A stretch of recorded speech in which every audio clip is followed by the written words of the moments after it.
Hello everyone, and welcome to Fictional Vortex. So we are back with an interesting series on what if Naruto had the blood of vampire and become an immortal vampire. But before we start, I just want to remind you to please subscribe to my channel and hit the like button if you enjoy my content. Let's start the story. The night was quiet and the bright full moon shone brightly in the starless sky. All was calm.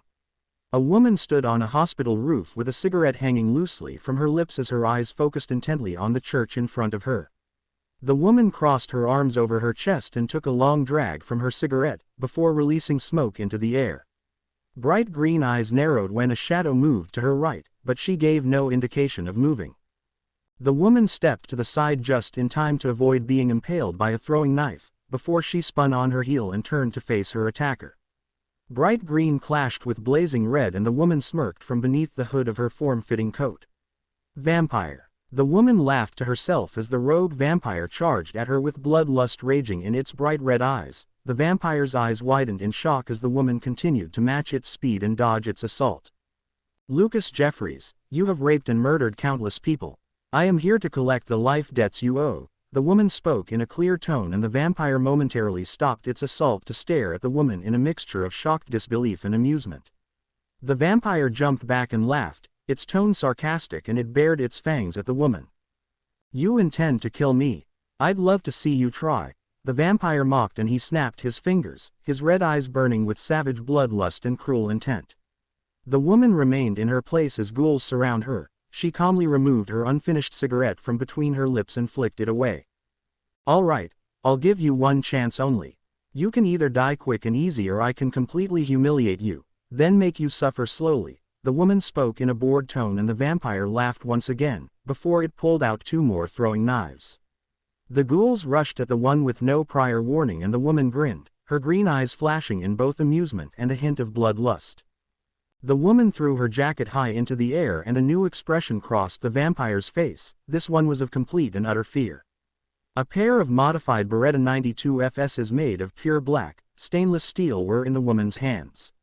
The barrels extended from 4.9 to 5.9, each, and the words, "Divine Judgment," were engraved on both of them in silver letters.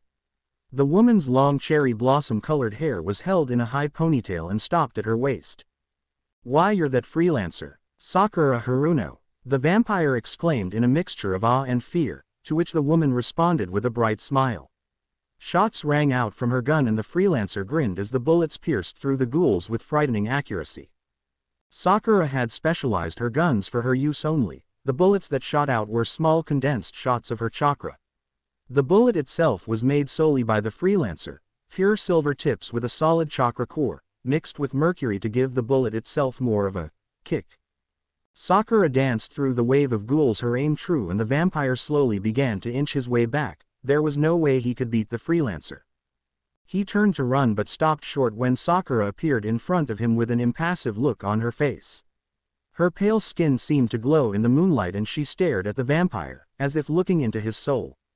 Without a word she shot his left leg clean off, causing the vampire to fall to the ground. She didn't seem fazed at the blood that got on her. The vampire yelled in pain and Sakura stared at him with a blank expression on her face. The vampire growled and threw a knife at her, smiling in triumph when it pierced her chest where her heart lied. Sakura's eyes widened a fraction before she slowly pulled the knife from her chest, to the astonishment of the vampire. Even more shocking was how the wound seemed to steam and slowly began to heal up as if had never happened. Sakura raised her Beretta and shot the vampire's other leg. Once again the vampire's pained screams filled the night. You bitch! Yelled the vampire in pain and Sakura rose one sleek eyebrow, before she calmly put her Berettas away. She smiled sweet and touched the vampire's shoulder, tensing slightly when she felt a knife slash across her neck.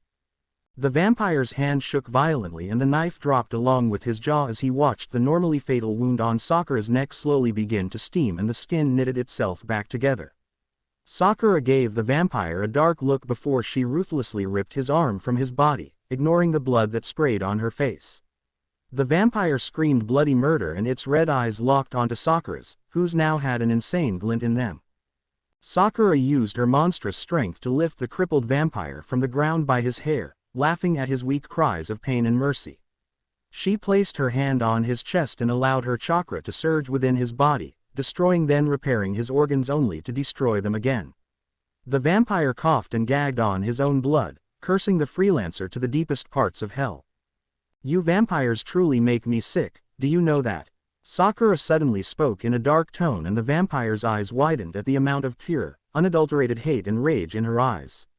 The vampire spat blood onto her face in response, but Sakura didn't even flinch. She squeezed the vampire's remaining arm with a disgustingly strong grip and the vampire saw black dots begin to swarm his vision. Do you like immortality? Do you like living off the lives of others?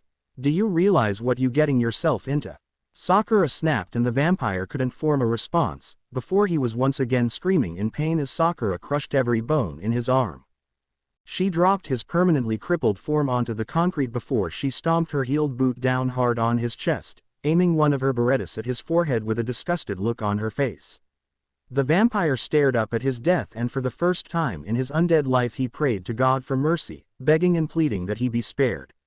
Sakura pressed her foot down harder and clicked her gun off safety. God isn't here, she whispered in a deadly low tone, before she pulled the trigger and stood unflinchingly as blood and brain matter splattered on her face. She put her beretta up and looked at the bloody mess of bodies that littered the roof of the hospital. Sakura pulled a cigarette from her pocket and lit it, uncaring of the blood that she was covered in. Sakura took a long drag from her cigarette before she released smoke into completely silent night. Sakura's eyes once again landed on the bodies that were littered on roof and she sighed softly, before running her hand through her blood-matted hair. She took a deep breath and closed her eyes before letting the familiar rush of shinobi training return to her mind. She allowed her hands to form the correct hand seals. Ram, horse, serpent, dragon, rat, ox, tiger, Kaden, Karyu Enden. The thought echoed through the freelancer's mind. Her eyes snapped open as she inhaled deeply, her cigarette lied on the ground still burning and unforgotten. She felt an intense heat build up in her abdomen, before it began to climb up her chest. Sakura let loose a silent roar as flames erupted from her mouth. The smell of burning flesh filled her nose but she remained strong and continued to burn the corpses until nothing but ash remained.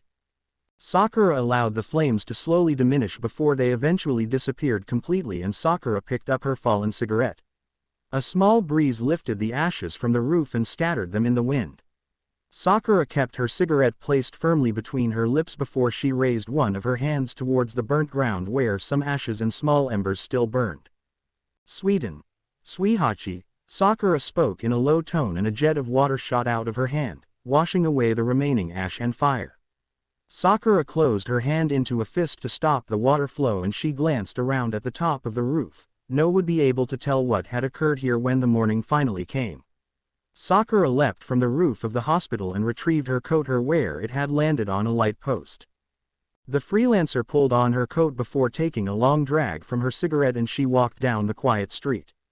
Her usually bright green eyes were surprisingly dull as she continued to walk in a random direction with no certain direction in mind.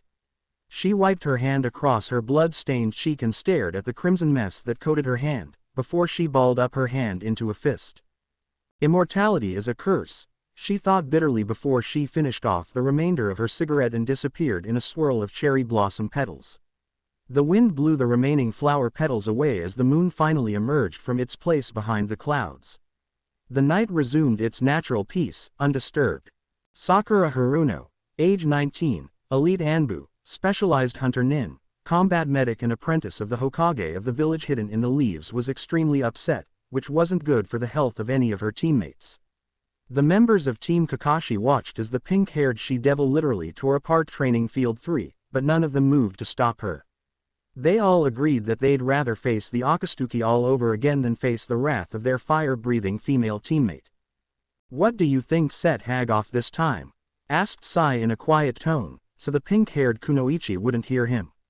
He liked to believe that he was a great shinobi, trained by roots and able to stay calm under any circumstance, but when it came to Sakura Haruno he'd rather face Orochimaru and a whole sound army than have to deal with the upset Haruno woman.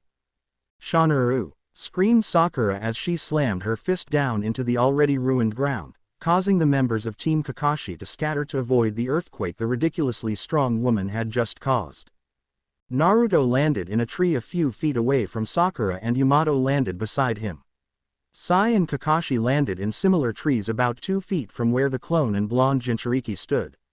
Sakura stood in the middle of the destroyed training field with her body shaking with barely controlled emotion and her hands were balled up into fists, tearing the seams of her gloves. Then, much to the surprise and confusion of Team Kakashi, Sakura began to cry. The emotionally distressed Haruno fell to her knees and loud, unattractive sobs ripped from her throat. Naruto was the first to react. He appeared in front of his love and knelt down beside her, wrapping his arms around her trying to calm her. Kakashi moved next. Jumping from his place on the tree branch he landed beside Sakura soundlessly and without a word he placed a hand on the top of her head, giving her comfort in his own way. Sai and Yamato looked at each other, before they both moved from their respective positions to be near Sakura. Yamato touched her shoulder and Sai hesitantly reached out to wipe the tears from the young woman's cheeks. Sakura sniffled and tried to calm herself, but the tears wouldn't stop and she only succeeded in causing more tears to fall. Sakura gripped the bottom of her medic's skirt, unconcerned with the wrinkles that she was creating. "Sakura-chan, what's wrong?" whispered Naruto softly in her ear and Sakura only then noticed that she was surrounded by her team, her family. She bowed her head and tried to quiet her sobs so she would be able to speak coherently, while Team Kakashi waited patiently. Mariko-chan died," Sakura whispered in a small, broken tone and the males of Team Kakashi stared at one another in shocked silence. Sakura raised her fist to punch the ground, but stopped short when she felt extra weight being pressed on her body. A small gasp escaped her lips and her eyes widened when she saw that the members of Team Kakashi were all hugging her, including Sai. "You performed the surgery, didn't you?" Kakashi asked in a soft tone and all Sakura could do was nod her head. Mariko had been a 12-year-old girl who had weak heart valves. She was Sakura's favorite patient even though doctors weren't supposed to get attached to any of their patients. There was a 50% chance that she would survive the surgery, but she still wanted to go through with it. It was supposed to be a relatively simple procedure but of course Kami loves to prove me otherwise. Sakura spoke in a rough voice as she finally managed to stop crying. Everything had started off as planned. We finally saw the full extent of damage with our own eyes. We stopped Mariko's heart and other medics used their chakra to allow blood to continue to circulate through Mariko's body. We worked for hours to repair her heart valves to their original conditions, careful to make no mistakes, Sakura explained and Naruto squeezed her tighter to show that everyone was still with her. We were successful. The only thing we had to do was restart her heart and see if the operation had been a success. I used my chakra to jump-start her heart and it began beating slowly at first, but gradually getting stronger. I was so happy the operation had been a success. Sakura gave a bittersweet smile at the memory, before her eyes suddenly filled with tears again. Sakura closed her eyes as she remembered the painful experience. The amount of blood that escaped from the 12-year-old would haunt Sakura forever. Sakura and the other medics allowed the joy and relief of the successful operation to wash over them, but their happiness was short-lived when Mariko's young body began to convulse and her heart began beating erratically. Sakura's mind seemed to work in slow motion as she watched the newly resurrected heart begin to slow. The medics all rushed to action trying to stabilize the heart, but Sakura could only stare in shocked horror as blood began to fill Mariko's lungs and her heart struggled to keep her body functioning.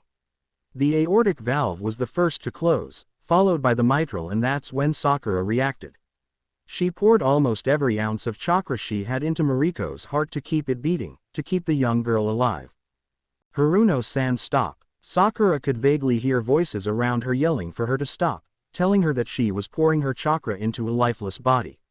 Sakura didn't listen, she only focused on keeping Mariko's heart beating, but eventually that stopped. Sakura felt hands touch her, pulling her from Mariko's corpse. Sakura yelled and screamed, fighting and clawing at the people who were pulling her away. Team Kakashi stared at Sakura's tired and emotionally abused form, trying to figure out a way to help their distressed teammate. Sakura's eyes focused on them once again and a sad small smile formed on her face, regardless of the tears that ran down her cheeks. Naruto felt his heart ache painfully at the sight of this broken Sakura and even Sai looked sad, which was a shock in its own right. Yamato and Kakashi had their heads bowed, letting their pained expressions be hidden from the young Haruno. "I couldn't save her." Sakura's eyes widened at her realization and every male of Team Kakashi held onto Sakura as she screamed and cried in her depression. Sakura had lost patience before, but she had never reacted this badly, she had never been this broken afterwards. Team Kakashi didn't know where to begin to fix Sakura, to help her regain her confidence, so for now they simply held on to her. She was breaking in front of their very eyes, but they would let her shatter completely. They didn't care that they probably would be cut in the process, all they knew was that they wouldn't let Sakura break. Sakura sobbed and tried to break free from her teammates' constricting grip, but they wouldn't budge. Sakura eventually just stopped fighting and simply drowned in the comfort of her teammates. Sakura leaned back in her desk chair with her feet propped up on her desk, which was littered with various types of weapons and mechanical parts. She sighed in boredom and made a tisk sound when she heard someone walk into her room. The freelancer tilted back further in her seat to see a woman with tan skin and dark shoulder-length hair staring at her with icy blue eyes, which made the freelancer crack a smile. Two large men stood beside the dark-skinned woman and Sakura unwrapped a lollipop before popping it into her mouth, sucking on the hard candy. Green and blue clashed with one another before Sakura finally blinked and motioned for the woman to sit down in the free chair directly in front of her desk. The woman took her seat, smoothing out the wrinkles in her dress, and Sakura took a moment to study her. She was fairly young, more or less in her late 20s, but most likely wealthy due to the obvious signs of her clothes and bodyguards.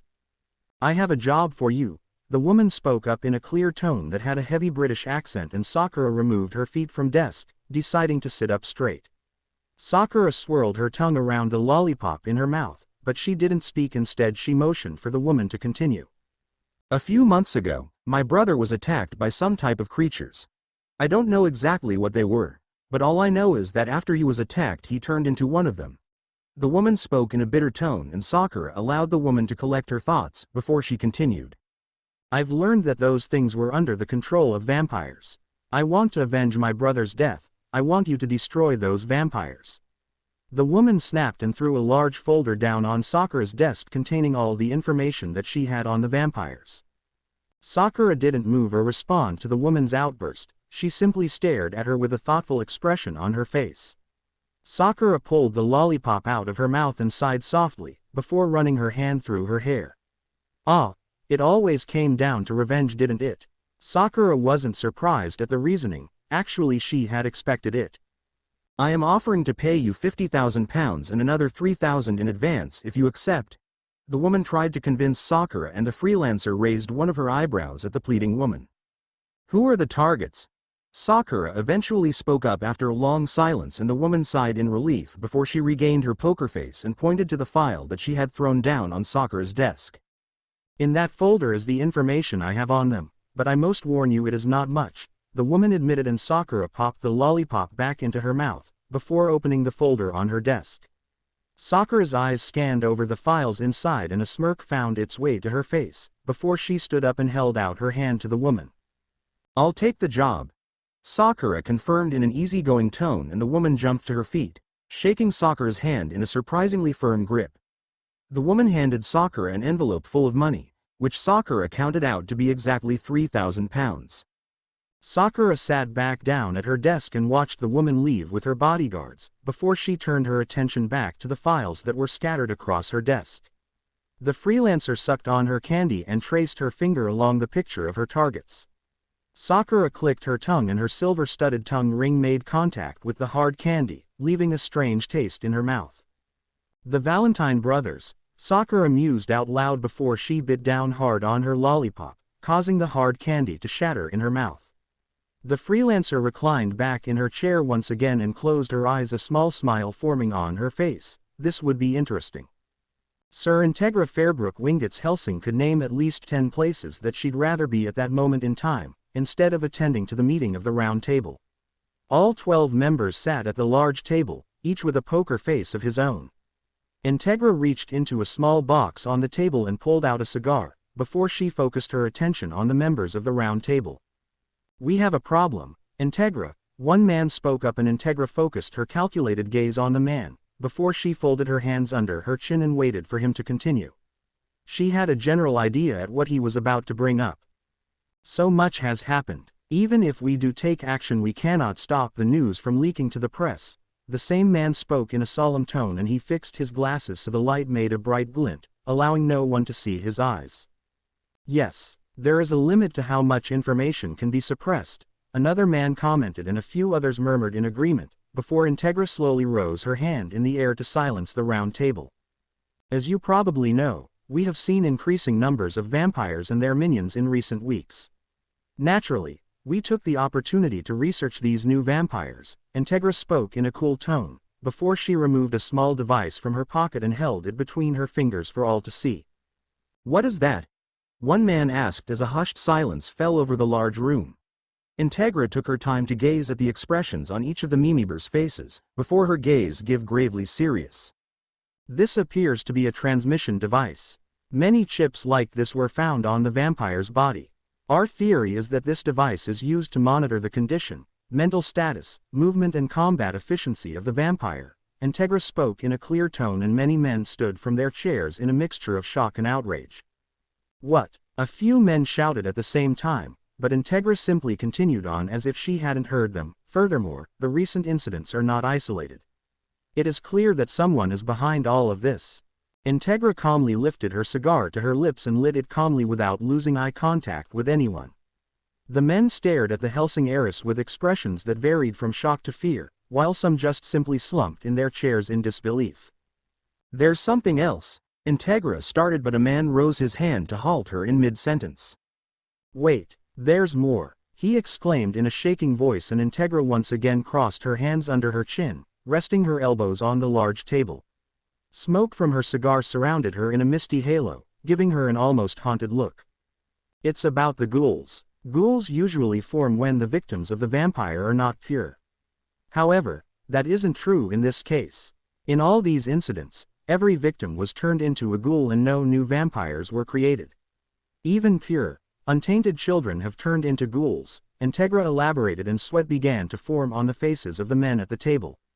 Integra tilted her head back and stared up at the ceiling, before she released a stream of smoke from her lips. Sakura sat on the edge of her desk, staring at the strange chip in her hands.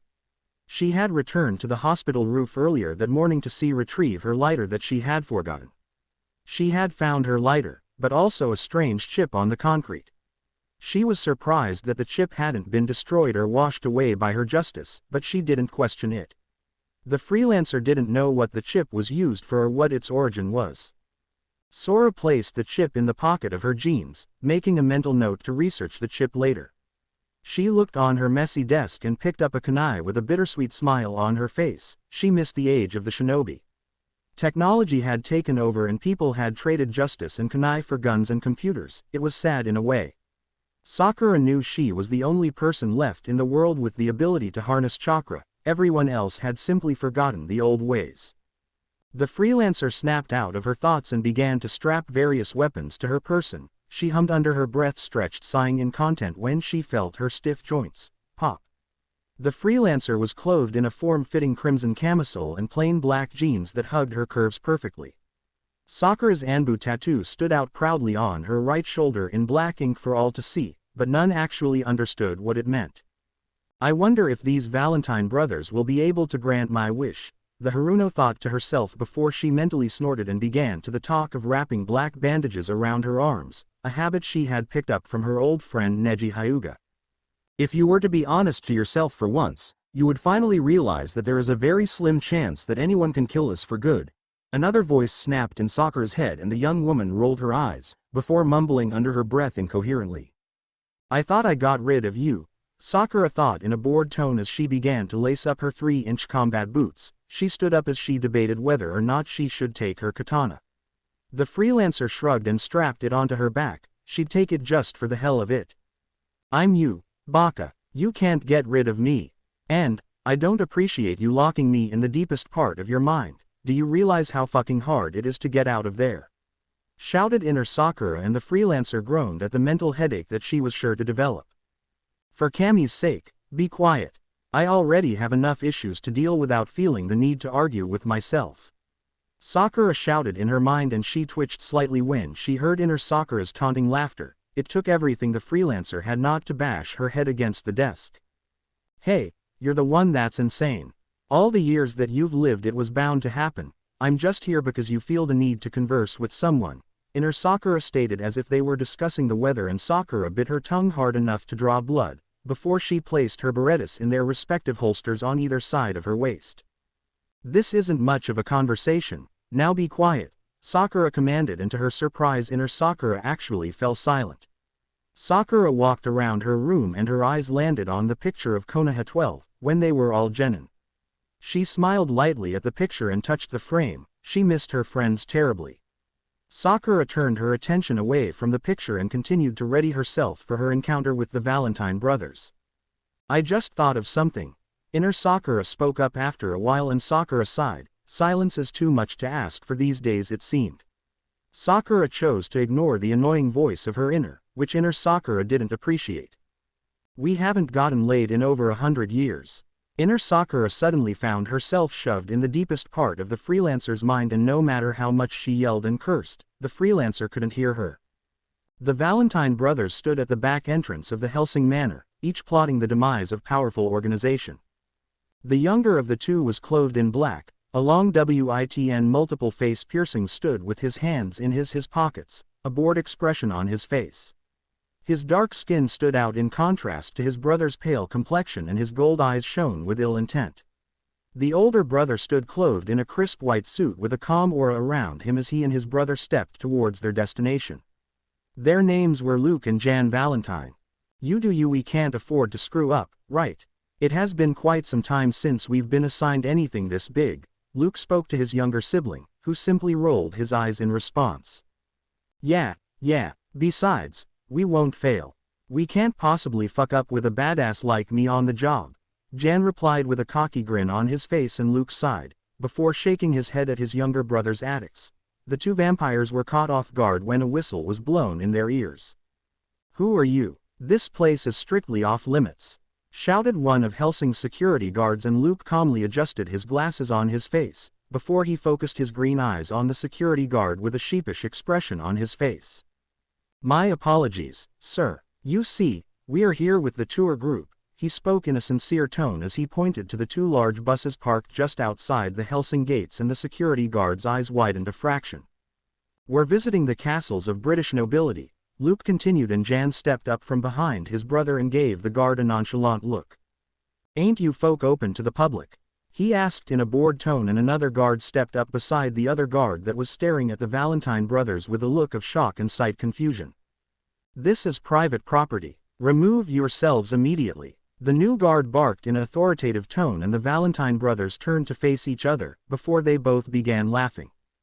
Jan snapped his fingers, and before either of the guards could react, a bullet had pierced straight through the head of the new guard. The other guard watched in shock as his partner fell, before he heard a sliding sound, and his attention turned to the buses where the windows as opened and various firearms were pointed at him. Without warning, the guns began to fire and tore straight through the Hellsing guard. All right, that's enough. Stop shooting, shouted Jan, and after a few more minutes of gunfire the bullets finally ceased. Jan made an almost comical look of disbelief before he turned his brother with an exasperated look. Are you sure these goddamn things can be trusted, bro? He asked, and Luke gave him a charming smile, before nodded his head. Of course. Besides, this is merely an experiment, Luke replied in a smooth tone as an eerie smile crossed his face.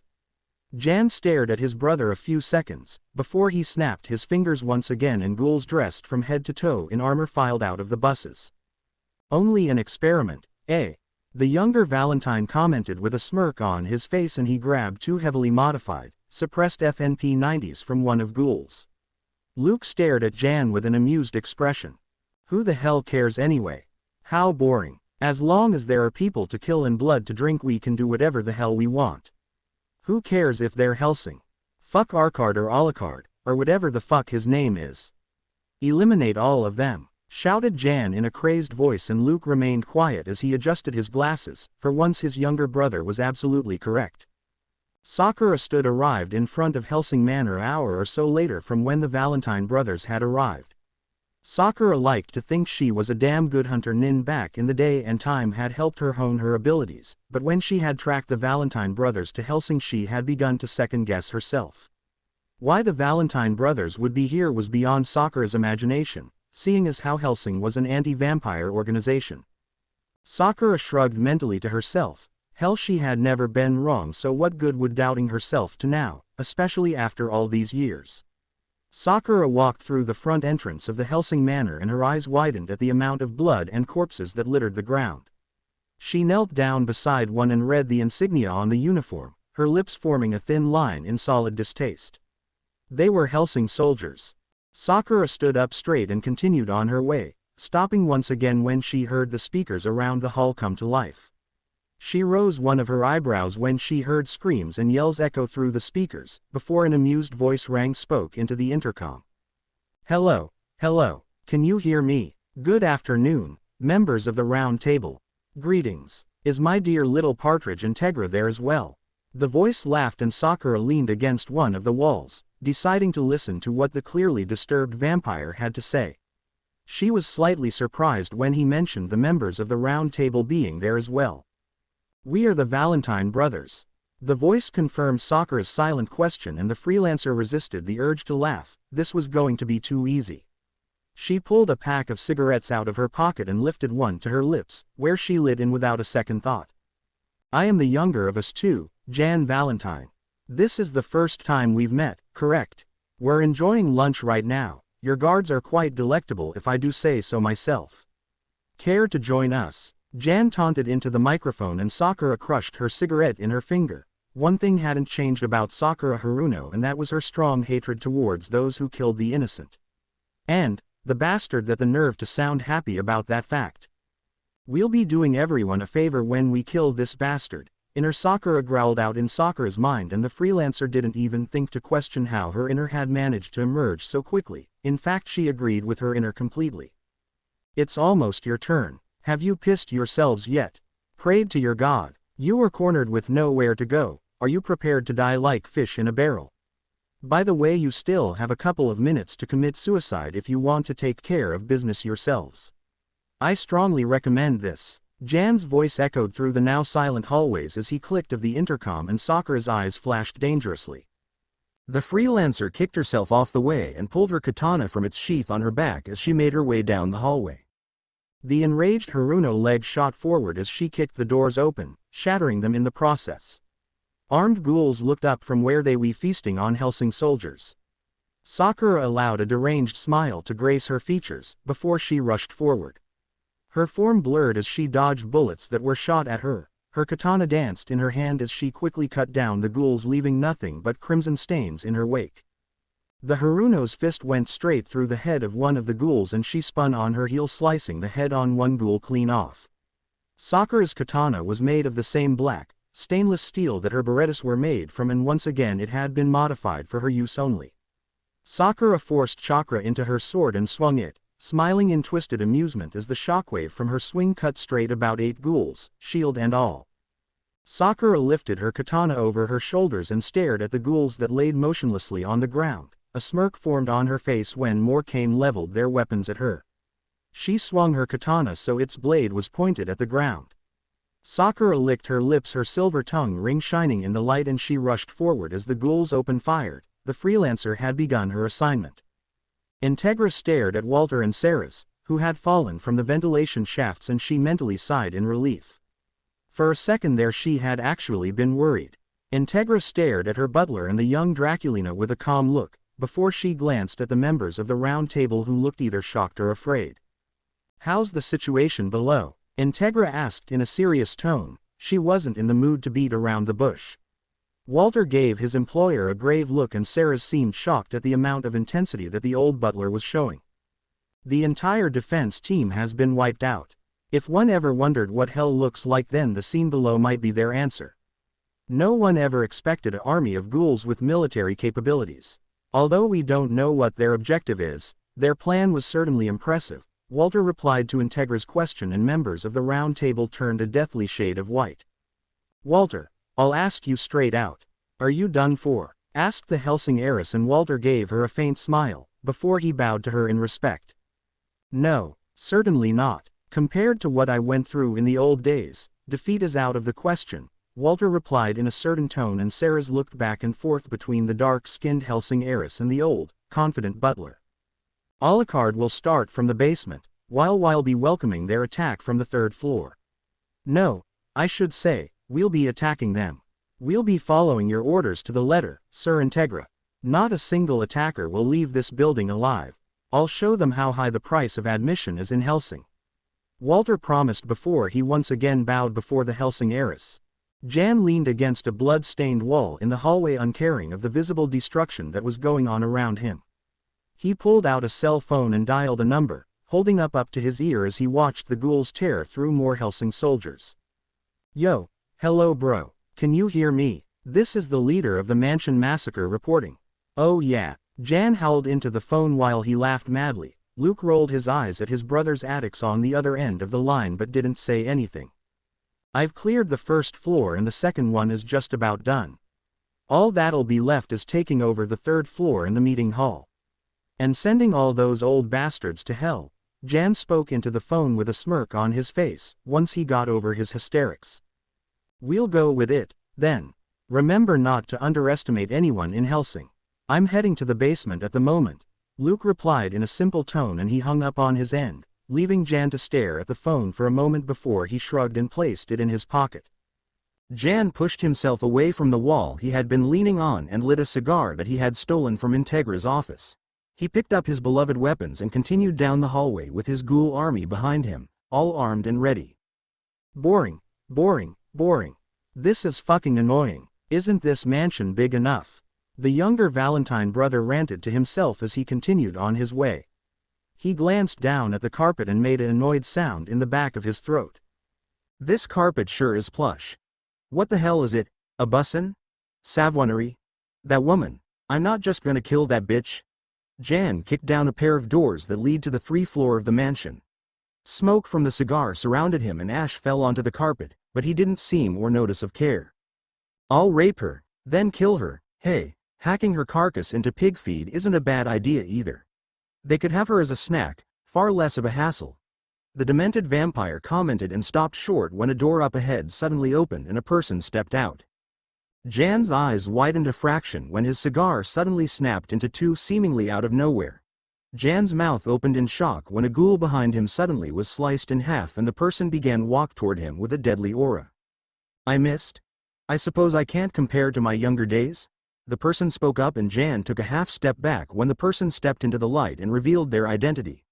Jan felt a bead of sweat roll down the side of his face as he continued to stare in shock. Walter C. Dornez at your service, the butler of this mansion. Former elite Hellsing trash disposal. The butler spoke up as he pulled on a pair of black gloves that he HD made just for himself. Walter raised one of his gloved hands and Jan stared as thin wires seemed to swirl around the butler threateningly. Here I come, Walter warned, and before he began to rush forward, barely giving Jan time to order the ghouls to open fire.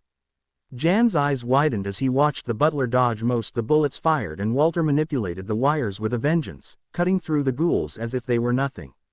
Jan thought back to his brother's warning about not underestimating Hellsing. Had this been what he had been talking about? Sakura wiped the blade of her katana clean with a piece of cloth she had ripped from a ghoul's shirt. The freelancer stared at the two hallways with a look of annoyance on her face, but she didn't utter a single word.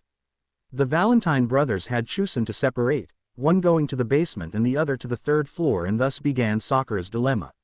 She didn't know which one to go after first. You are not seriously questioning this, are you? This is a fucking no-brainer. Go after that arrogant bastard who thinks it's okay to slaughter innocent people and then laugh about it. Let's make him suffer. Inner Sakura snapped to the freelancer, and Sakura formed a single-hand seal, grinning when an exact replica of herself appeared in cloud of smoke. Sakura jumped out of the way as a giant red toad charged at her with dual swords in its webbed hands. She had forgotten her disgust with toads when she realized that they were not going to hold back with her training. Sakura had surpassed Tsunade. At least that is what the slug Sanin kept telling her, and she insisted that Sakura train with Jiraiya, which Sakura was firmly against, but the busty Hokage could be very convincing. Sakura, you should know by that training with a Sanin is brutal, and if you don't learn to adjust to the changes quickly, you will die. Jiraiya spoke up from the sidelines as he watched the pink-haired medic duck and dodge various attacks from the toad. Tsunade had drilled the girl well with evasive tactics. Jiraiya-sama, please excuse my language but shut the hell up, snapped Sakura as she jumped high in the air and pulled a kunai from its holster of her leg, before she threw it at the skilled toad with admirable efficiency. The toad swung one of its swords and knocked the kunai out of the air, before it jumped up after Sakura and used its long tongue to grab Sakura around her ankle and throw her to the ground. Sakura's eyes widened slightly and she gave a silent cry in pain once she impacted, causing giant crater to form. The toad landed the ground and glanced at Jiraiya with a silent question in its gold eyes. Sakura, how about I make this more interesting? If you manage to defeat Rokuro here, then I'll teach you the Kage Bunshin no Jutsu, Jiraiya called out as he watched the Haruno pull herself out of the crater with minor injuries on her body. You're on, she gritted out and began to tighten her gloves with a dark look on her face. The feeling of Rokuro's tongue against her bare skin had brought back her original disgust of toads with a vengeance. Rokuro stared at the enraged 17-year-old for a short while, before he rushed forward with swords raised. Sakura's eyes narrowed and pulled another kunai from its holster, pushing Chakra into it as it clashed with Rokuro's swords. The toad and the girl pushed away from each other and a thought emerged in Sakura's mind, causing a small smile to appear on the medic's face. Sakura stood perfectly still as Rokuro charged at her and Jiraiya raised one of his eyebrows at Sakura in confusion, but didn't say anything. Sakura dodged the first sword strike, but caught the second one and winces slightly when the sword cut deeply into her hand, but she didn't let go. She forced Chakra into her hand that was holding the blade and squeezed tightly, crying out lightly at the pain but grinning in determination when the blade shattered. Rokuro's eyes widened slightly, but he didn't falter as he swung his other sword. Sakura was quick to use her chakra to deflect the blow and she quickly knocked the sword from the toad's grasp. Sakura formed a rabbit seal with her hands and she gritted her teeth in pain as electricity danced along her body, before she focused it to her hands. Rokuro tried to jump away but Sakura managed to grab him, before he could get out of harm's way. Sakura hissed at the amount of pain the electricity was causing her, but she would endure. Raiden. Kangekiha, she screamed as she released a large amount of electricity from her hands into Rokuro's body. The giant toad yelled in pain and struggled to escape Sakura's grip, but the pink-haired medic wouldn't budge. Jiraiya's eyes widened at Sakura's sudden show of knowledge over lightning-based just you. Eventually, Rokuro dismissed himself to escape from the unimaginable pain and Sakura crashed to the ground, her body twitching lightly as the excess lightning ran ragged through her body. She made a mental note to use lightning-based just you only if the situation were critical. It was hard to manipulate another element that wasn't your natural ability. Jiraiya walked over to the fallen Haruno and sighed mentally to himself. She was almost as reckless as Naruto. I win. Jiraiya-sama. The pinkette managed to whisper before she blacked out from complete exhaustion, but she still managed to have a small smile on her face. Sakura snapped out of thoughts and her clone quickly rushed down the hallway that would lead to the basement, without needing to be told to do so. Sakura began to continue her ascent to the third floor with thoughts of making Jan suffer on her mind. The freelancer heard gunfire up ahead and a lethal smile appeared on her face. It was showtime. Luke kicked open the door that led to the basement and he stood with an impatient look on his face. He kept fingering the red smudge that as on his sleeve where a Hellsing Solidar's blood had gotten on him. It's a known fact that no matter how hard you try, a white suit won't stay clean. Vampire Alucard. You're here, aren't you? Show yourself, demanded Luke as he walked down the steps into the basement. He was really not happy about the stain on his white suit and he wanted to take his aggressions out on someone. I know you're here. No matter where you hide, I'll be able to find your stench, snapped Luke and in a clearly annoyed tone, and he stopped suddenly when he saw the no-life king himself sitting in a regal chair with a bored expression on his face. Why would I hide from you? I wasn't hiding nor was I running and I was getting tired of waiting, Alucard spoke in a bored tone as he stayed where he was seated and crossed one leg over the other. I see. Well then, I apologize for keeping you waiting, Luke said in a formal tone as he bowed once, before he pulled out a pair of sawn-off M1 Garand rifles, which he aimed directly at the no-life king, not wasting any time. You see, I've also been waiting for this moment. The moment I would fight the infamous Alucard. Allow me to demonstrate. Luke trailed off as he rushed forward in a blur of speed, and Alucard grinned at the prospect of a challenge. My abilities.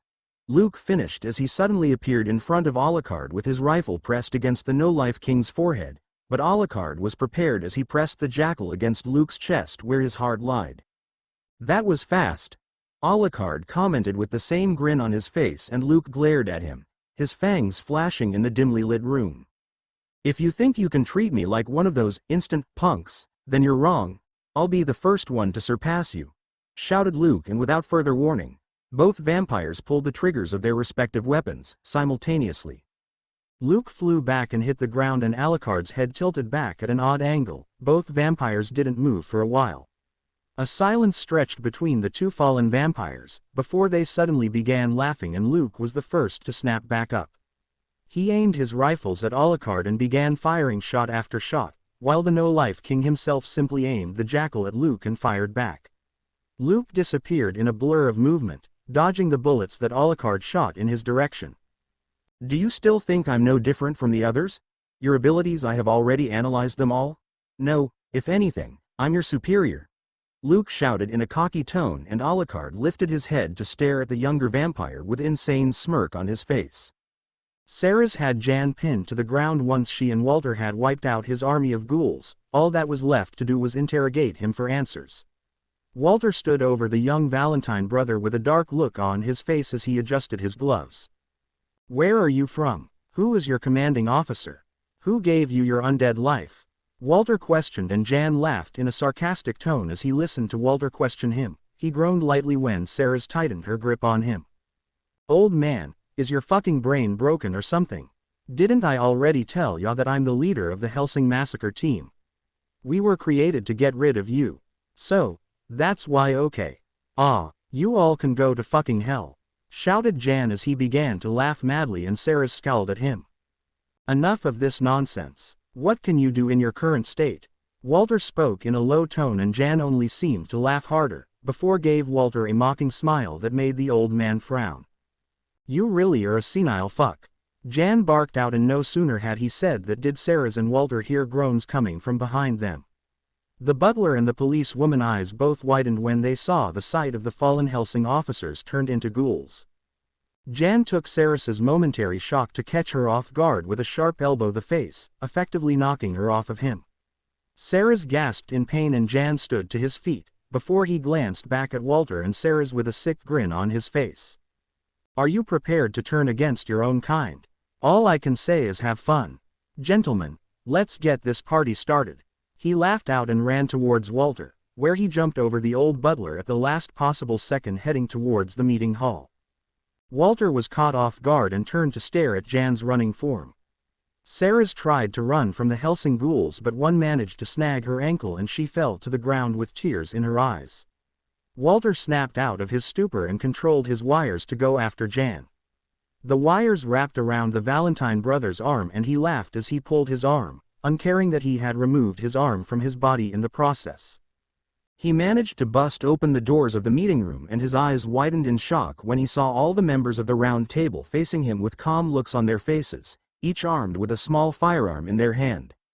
Welcome to Hellsing, the heiress stated in a serious tone, and Jan smirked, before all members of the round table fired their weapons at him.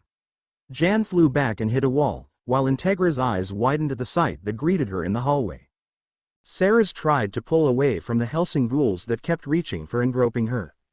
Tears swam in her vision and unimaginable anger began to build in her, but it suddenly dissipated when she heard a soft humming. The ghouls stopped as well, and Ceres took the distraction to get free from their grasp.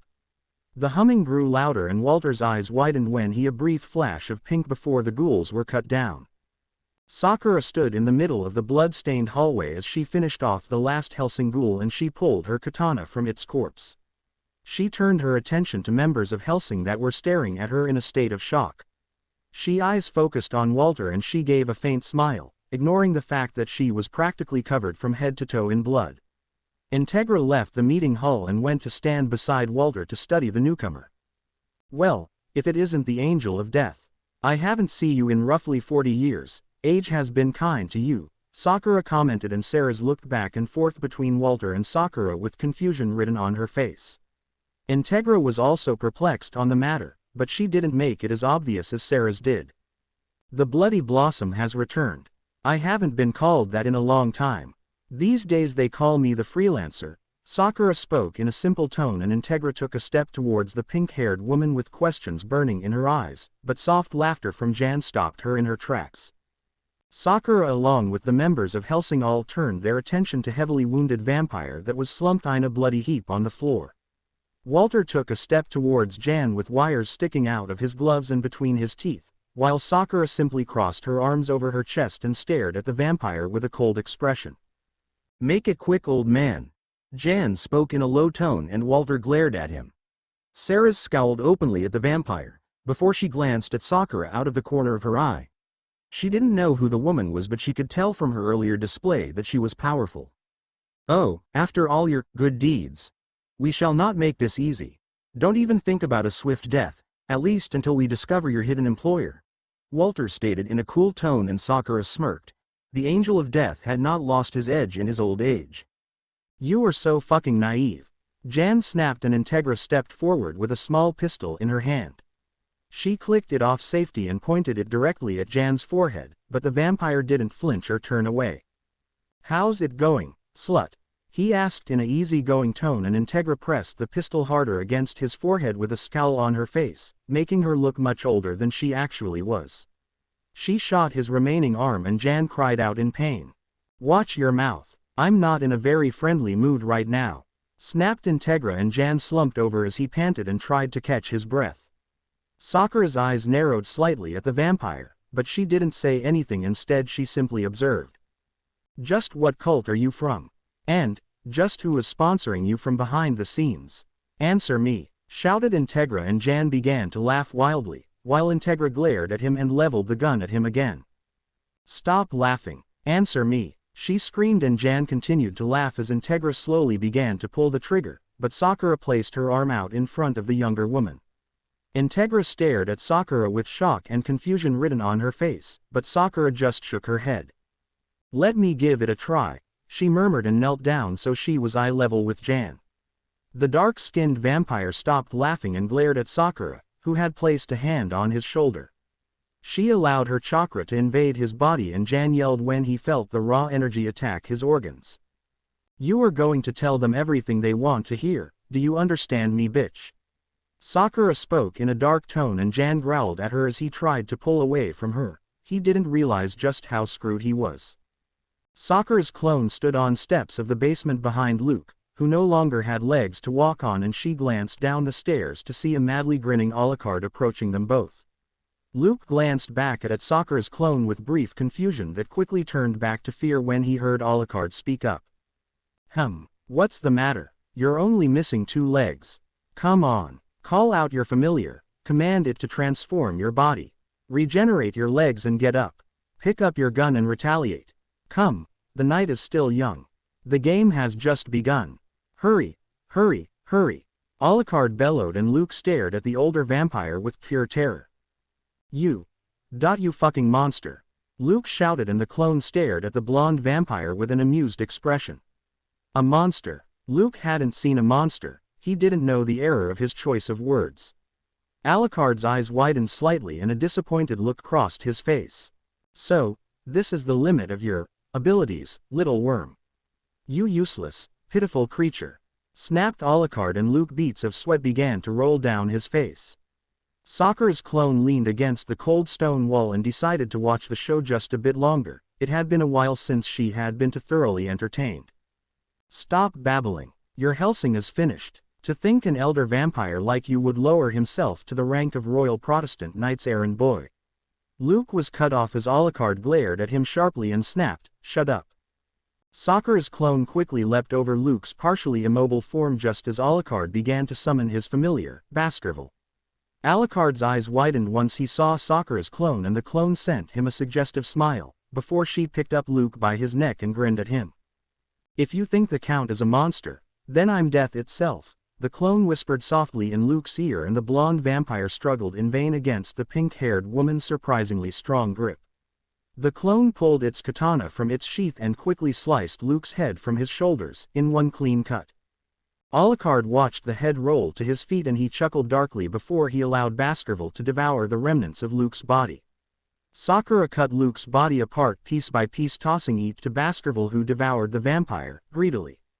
Once the deed was done, Alucard dismissed his familiar and turned his attention to Sakura's clone.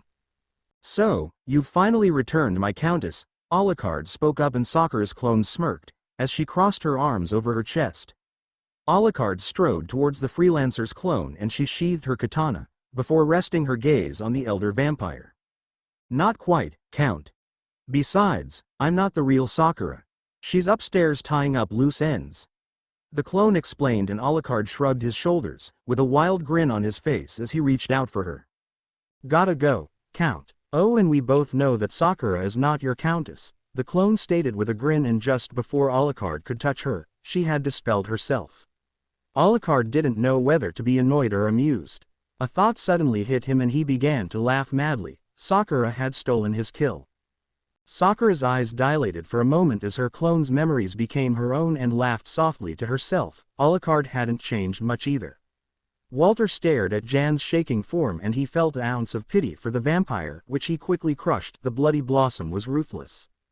Jan spat blood onto the ground before he managed to get a cocky grin on his face, which Sakura raised an eyebrow at. "I know you already know this, but inside of my body is a small transmitter. It's transmitting everything that has happened, that is happening. Not only the lost battle, but this conversation as well. Do you think that they, after this loss..." Jan trailed off and everyone's eyes widened as a blue fire began to take over Jan's body and he began to laugh. "Would possibly leave someone like me alive to spill all of their secrets." Jan laughed and Sakura's eyes narrowed to the size of slits, before she focused her chakra into his body and smiled wickedly when she located the transmitter. "This asshole reminds me of Hidan, he deserves to be leashed," encouraged inner Sakura, and Sakura grabbed Jan's arm before she slowly used her chakra to reattach it to his body. The Hellsing members stared the freelancer in shock, but Integra quickly snapped out of it and aimed her pistol at Sakura. "Sir Integra, no," shouted Walter, and Integra glanced at Walter, but that momentary distraction was enough for Sakura to quickly knock the woman off her feet and hold a kunai to her throat. Sakura's eyes were steely and she could feel the bloodlust trying to claw its way to the surface, begging to be released. "Don't interfere," Sakura growled out, and she quickly released the Hellsing air, before returning to the shocked vampire. Sakura watched Jan's injuries heal themselves and grabbed Jan roughly by his dark hair, making him look her in the eyes. "You will pay for all the innocents you have killed. The price you will pay is a steep one. Your freedom is mine. You now belong to me." Sakura growled in a dark tone, and without much warning she bit down deeply into Jan's neck, uncaring of the taste of blood that filled her mouth or his yells of pain. Sakura forced a large portion of her chakra into Jan's body before she pulled back and smiled in satisfaction as a black seal of 3 slightly curved lines, which were spread in a triangle pattern surrounded by her clan symbol, formed at the base of Jan's throat. Jan continued to yell and holler as he clawed at his throat, drawing blood, and Sakura did nothing to help ease his pain. The freelancer stood up and turned back to the Hellsing members with a stoic look on her face. "I am truly sorry for the losses that you had to experience today," Sakura spoke, and Integra stared at the powerful woman in front of her, while Walter bowed to the freelancer with the rightful respect he knew she deserved. "Hold on, who are you?" Integra questioned, and Walter placed his hand on Integra's shoulder. She didn't know what she was getting herself into. "My name's Sakura, but everyone calls me the freelancer," Sakura replied in an even tone before she glanced back at Jan, who looked to be struggling with staying conscious, but that didn't stop him from glaring at her. "Miss Sakura, I will be straightforward with you. I want you to join our Hellsing team. Your abilities would be greatly appreciated," Integra said simply, and Sakura began to laugh, much to everyone's confusion, with the exception of Walter, who sighed softly.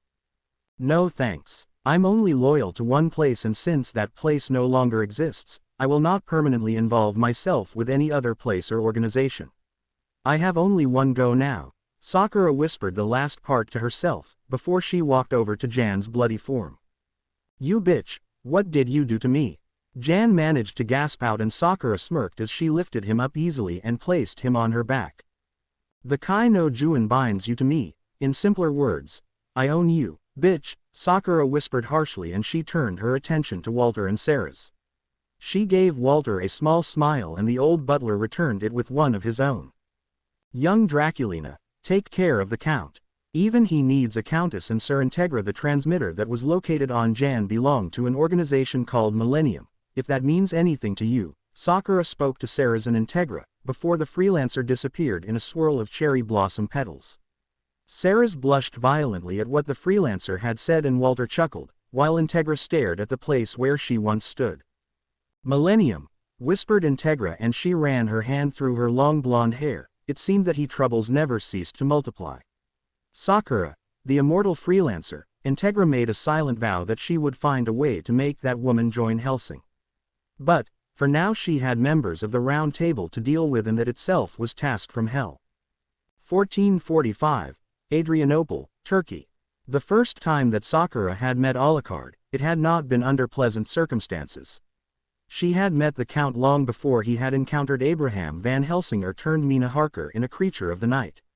Sakura had met Alucard when he had been Vlad Dracula III, the human boy who was held hostage and abused by a cruel Turkish sultan. Sakura stood shackled to the wall of her dark, musky cell with her head bowed.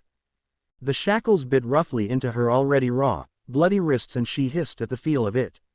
Sakura hung limply from the wall as her body slowly repaired itself of the burns that covered her entire body. She twitched lightly before she slowly raised her head to reveal the dull look in her normally bright, emerald irises. Sakura glanced down at her bare, disgustingly burnt body and flinched as the pain continued to course through her. Day 37. She thought miserably, and she lolled her head to the side, allowing her singed hair to swipe across her badly burnt face. Sakura had learned that when her body undergone immense physical damage that would otherwise kill her if she weren't immortal, that her chakra would disappear to speed up the healing process. The Haruno was the slave of a deranged Turkish sultan, who put her through ridiculous amounts of torture that was downright inhumane. Sakura pulled at the chains briefly before she once again slumped back against the wall with the same dull expression on face. Was there really any reason to hope? Why did Kami curse her with immortality? What had she ever done to deserve such a fate? Save me, she whispered weakly before she once again bowed her head with her shoulders shaking lightly with bitter humor. She was losing her mind. No one was going to save her. Sakura flinched when she was once again reminded of the agonizing pain that she was in. She heard, rather than saw, the door of her cell open, and she slowly lifted her head to see who the intruder was. The Haruno resisted the urge to bite her tongue as she stared into the eyes of her least favorite guards, Ekram and Surtur. Busy Ozledan mi, Fahis. Surtur commented in his husky voice, and Sakura closed her eyes to block out his image. Sakura truly believed she must have royally pissed Kami off, because Surtur looked to be a direct descendant of the Uchiha clan. Sakura knew that he could be of some relation from long ago, seeing as how the shinobi age had died out millions of years ago, but Surtur looked scarily close to her ex-teammate. Sasuke Uchiha. Sakura's eyes snapped open when she felt a foreign hand grope her left breast, roughly. Sakura's eyes locked with Ekram's baby blue ones, and she once again felt a wave of nostalgia wash over her, along with a sense of deja vu. Whereas Surtur could easily pass as an Uchiha, Ekram could be mistaken for Ino's twin brother or a clone of Deidara with shorter hair. "Sivap busy," snapped Ekram in a dark tone, and Sakura glared at them both. Even if they did bear shocking resemblances to her past acquaintances, she knew that they were in fact entirely different people. Surtur's onyx eyes bore into her soul, and Sakura found it very easy to imagine both of their deaths in the most painful ways possible. Sakura let out a cry of pain when her newly healed skin was torn into by a knife that Ekram had pulled from his pocket. Sakura cursed at them, and they glared at her with annoyed expressions on their faces. Sakura spoke an entirely different language than they did. Konoha was once located in what is now called Japan, but her native language wasn't Japanese. Sakura spoke a language that was older than time itself.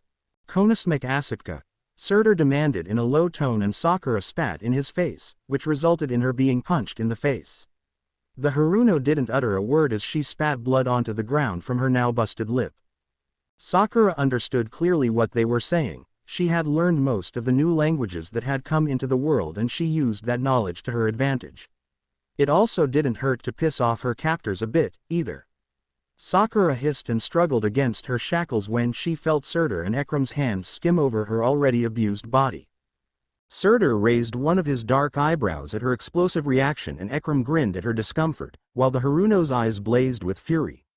Not even half of her body was healed from the tortuous burns she had received. She still had no chakra that she could manipulate to her benefit, and on top of that she was being molested by the top two people she hated with her entire being.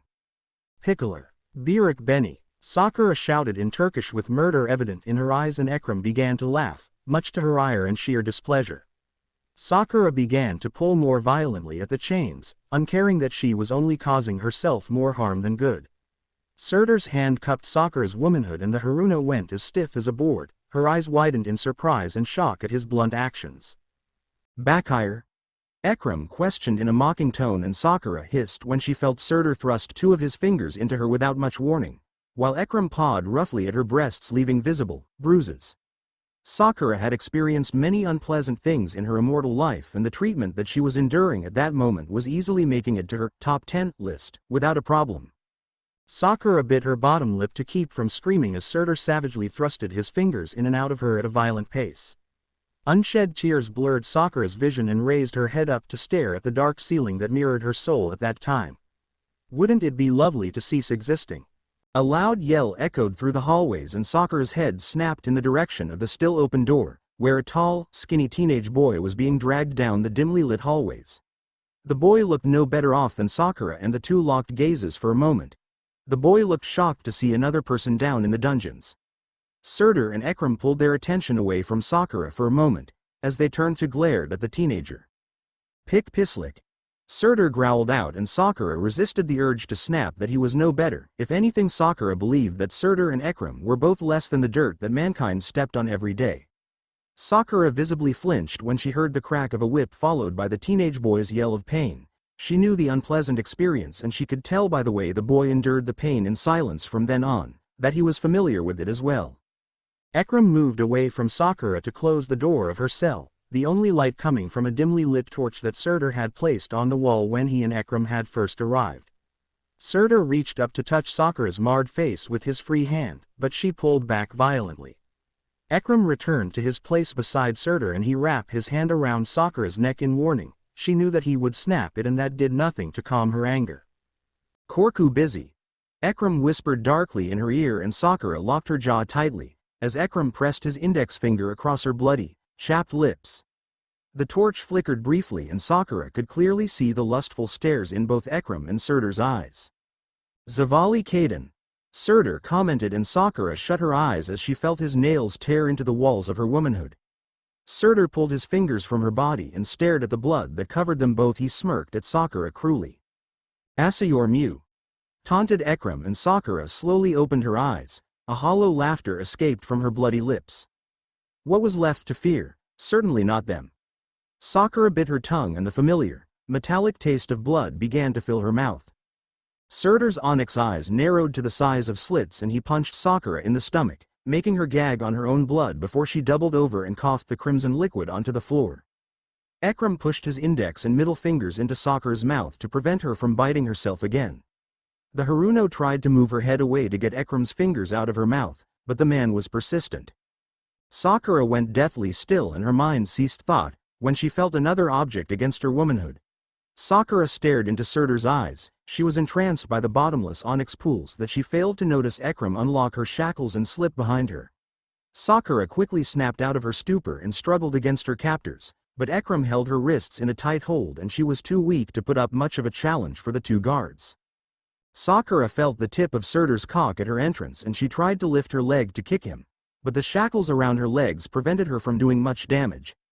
Ekrem chuckled darkly in her ear and Surtur thrusted his cock deeply into her without hesitation. Sakura screamed at the raw pain that she was in and tears threatened to spill down her cheeks, but she forced them back. Surtur groaned at the feel of Sakura's walls constricting his cock, but he otherwise didn't say a word.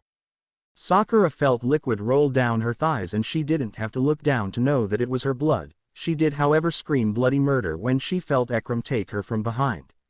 Tears of anger and rage flowed down Sakura's cheeks as she could no longer hold them back, as she listened to the moans and groans come from the men raping her. More bruises appeared on Sakura's body and the Haruno cried out more as the two guards pressed up against her unhealed burns. Sakura's eyes turned a dull shade of green as she felt the two guards release their seed into her body, before they roughly pulled out of her and she collapsed onto the ground. Ekram didn't bother to chain her back up as he grinned down at her limp form, before he and Surtur left the cell without another word. Sakura curled herself up into a ball as she laid on the cold, dirty floor with her broken body writhing in pain. Day 37, first time burned at the stake and 12th time raped by guards, Sakura thought bitterly, and she didn't bother to wipe the tears that streamed down her cheeks. It wasn't worth the effort.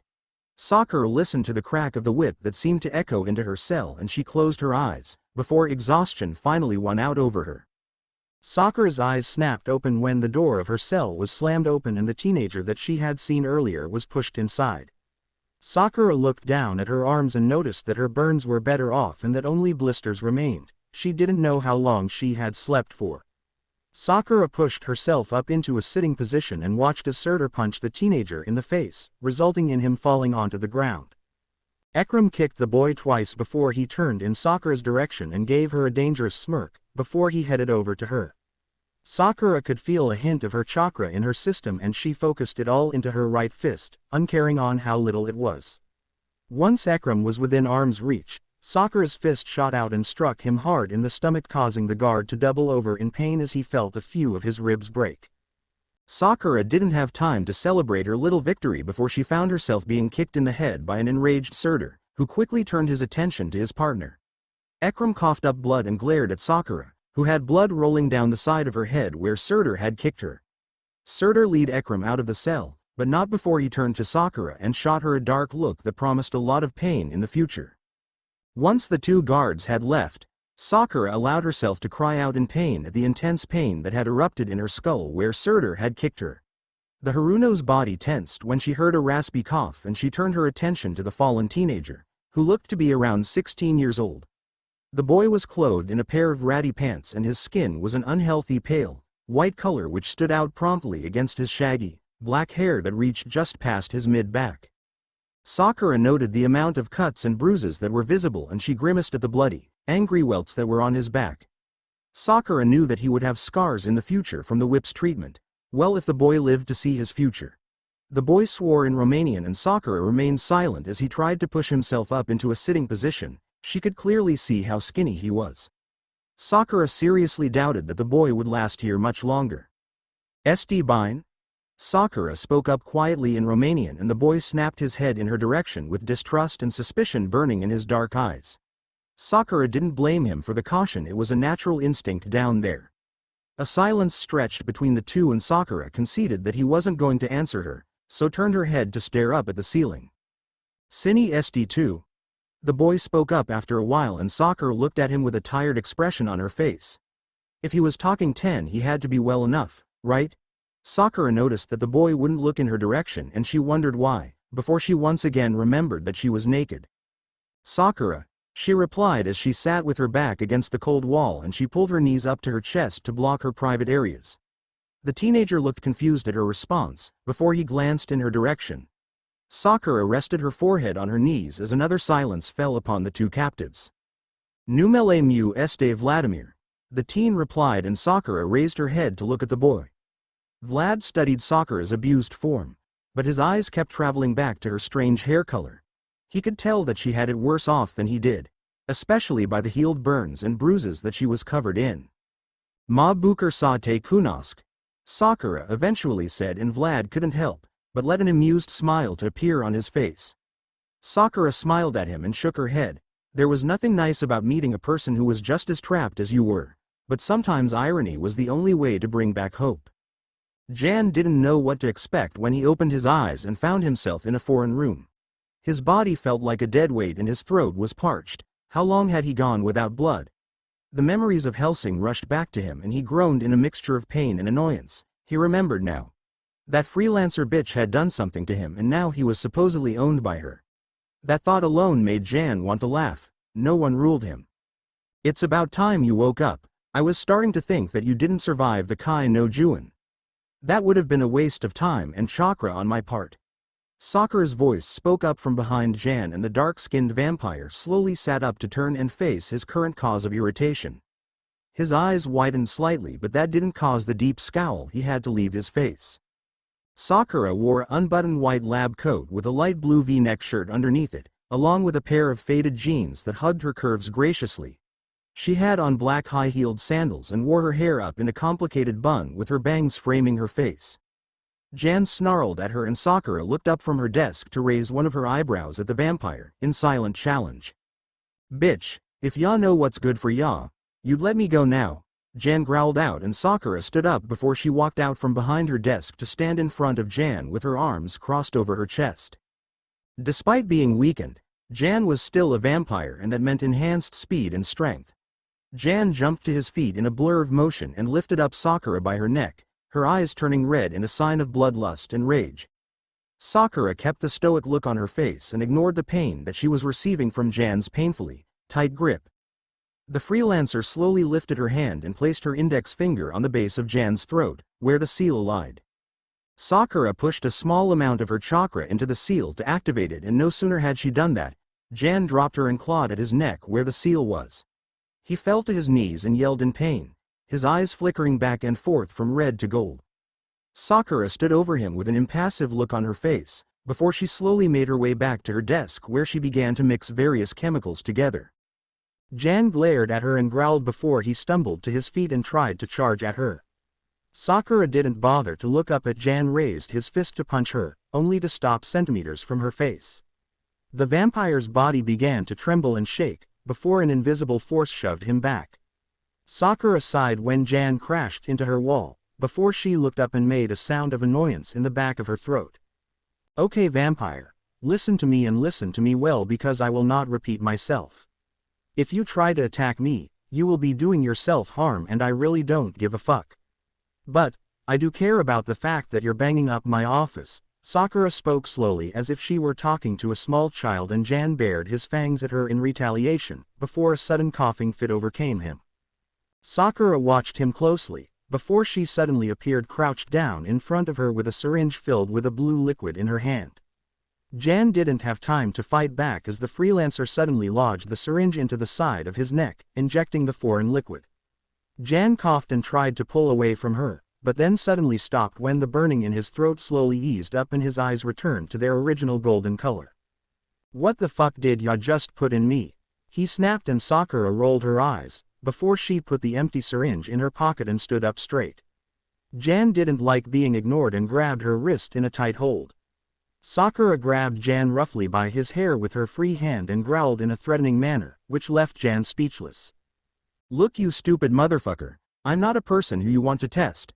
I'm going to lay down some rules, and if you don't follow them, then you'll sincerely wish that I had killed you back in Hellsing Manor. First rule: do not touch me without my permission."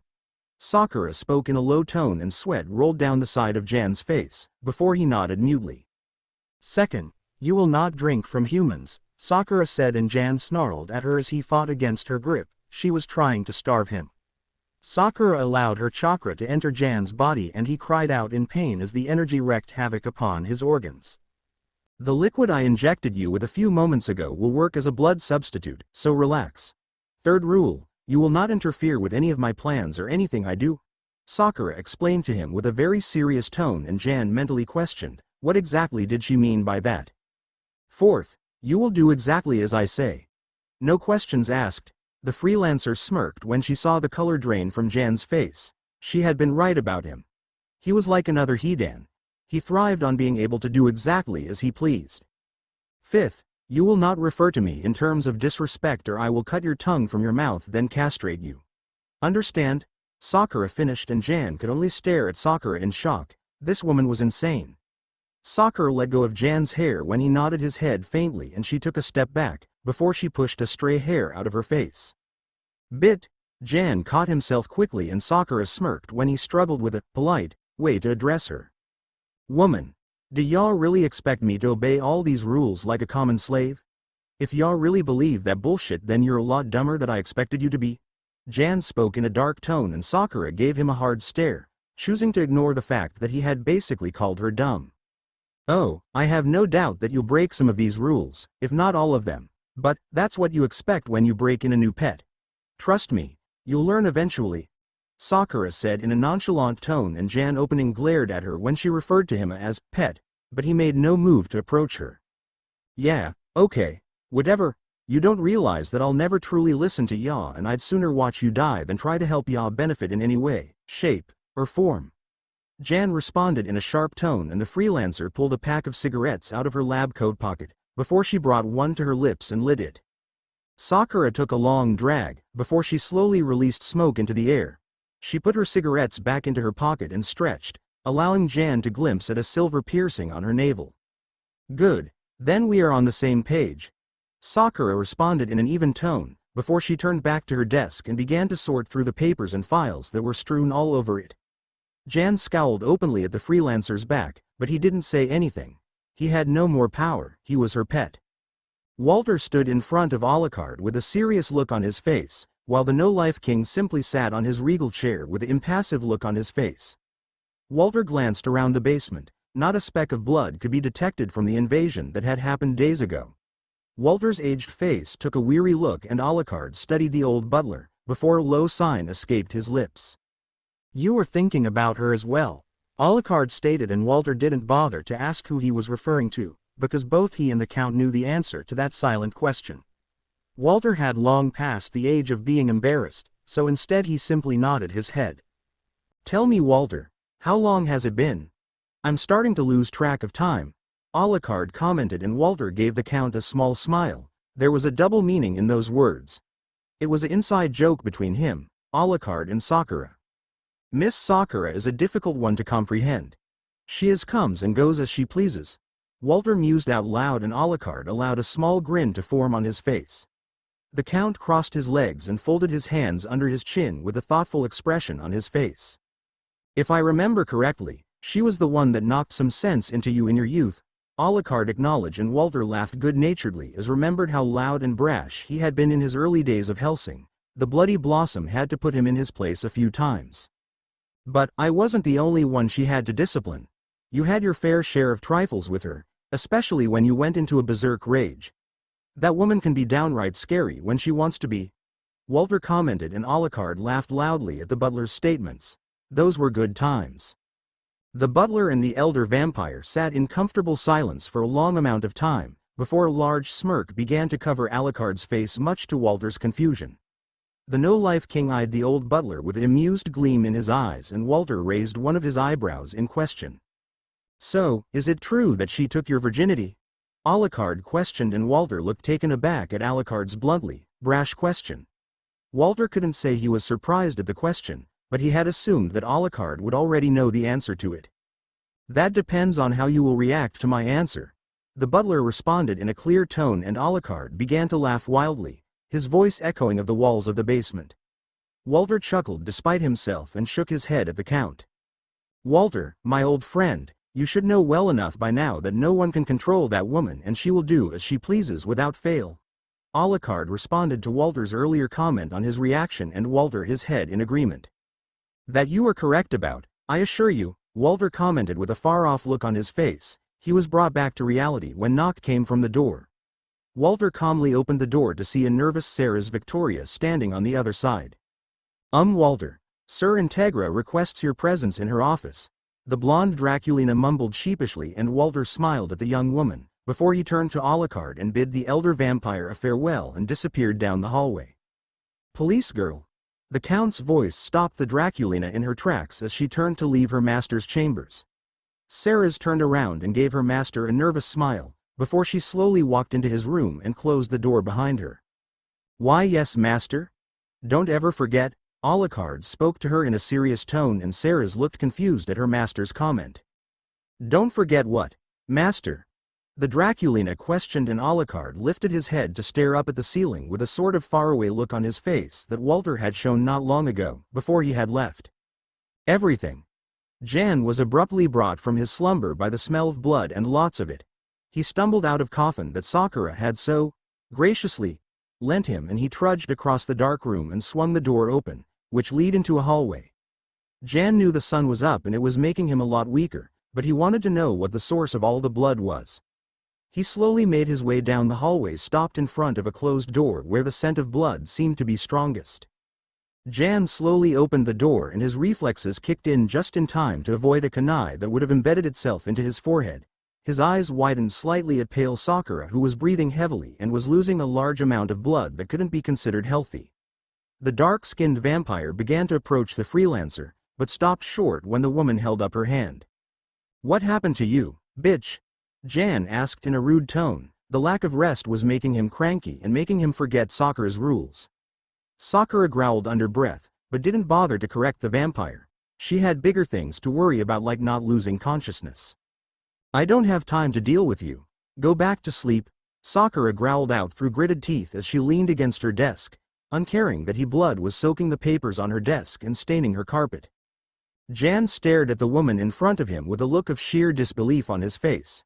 She was practically bleeding to death and had the nerve to still order him around like a dog. Sakura's body shook with strain as she continued to hold herself upright, and she cursed in her native tongue at how careless she had been on her earlier assignment. Although she hadn't intentionally tried to blow the abandoned school up, she did what she had to do to get out and accomplish her mission. Jan faintly noted in the back of his head that he was not going into a frenzy at the sight and smell of blood, but he decided to question the freelancer later when she didn't look like she was ready to collapse. Jan took a step towards the wounded freelancer and the woman in response narrowed her eyes at him. She didn't have the strength or patience to fight him at the moment.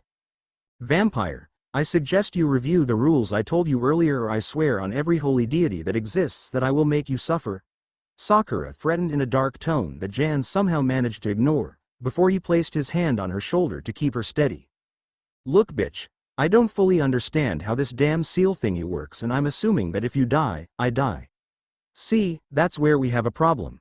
I am not going out like a pussy that is tied down by a pink-haired bitch." Jan spoke out and Sakura's vision was beginning to blur, but she mentally focusing on how many different ways she could torture Jan. "Now that we have that established, I want you to understand that I am not helping your sorry ass. All I'm doing is making sure you don't kick the bucket so I can remain alive," Jan explained in a snarky tone, and Sakura's eyes finally rolled to the back of her head as she collapsed into a dead faint, only to be caught by Jan. The vampire swore under his breath before he placed the comatose freelancer on the couch, and he looked around the room for something sharp. He could care less if Sakura died, but it was his fear that he would die along with her that made him act. Unknown to him, a part of the seal was causing him to act as a guardian to her well-being. The vampire found a syringe and quickly plunged it into his wrist, taking blood from his already weakened body. Jan stared at the blood-filled syringe for a moment before quickly injected it into the freelancer's left forearm. Jan was hoping that the vampiric healing abilities of his blood would heal the woman. It wasn't vampire venom, so he had no fear that Sakura would change into a vampire. Jan's eyes widened slightly when the freelancer's wounds began to steam and close up as if they hadn't been there in the first place, and he watched the slow rise and fall of her chest as her breathing returned to normal. Jan scowled at Sakura's limp form and he slowly made his way to the door, not bothering to look back at Sakura. Although in reality Jan hadn't done much for Sakura except speed up the healing process by a millisecond, he didn't know that, and he truly believed he had spared the freelancer's life. As he made his way back to his room, he couldn't help but grin. The freelancer now owed him something in return. As he climbed back into his coffin, his mind thought up various things that the freelancer could do or give him as payment for saving her pathetic life. He drifted back to sleep with a lazy grin on his face. 1937. Weimar, Germany. Ein Volk, ein Reich, ein Führer. Adolf Hitler stood in front of Sakura, regarding the smaller woman with small, beady eyes. The Haruno didn't recite the words that showed her loyalty to the Third Reich, and Hitler continued to stare at her with a look that could easily freeze hell over. The Nazis that stood behind Hitler glared at Sakura, but didn't say a word. They knew how much power the woman had.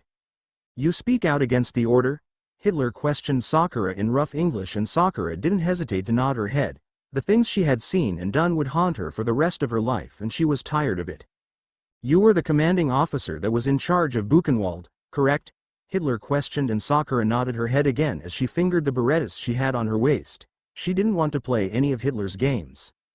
"Will you explain to me how the camp ended up burned to the ground with several causalities of our brethren, but none of those Jewish scum?"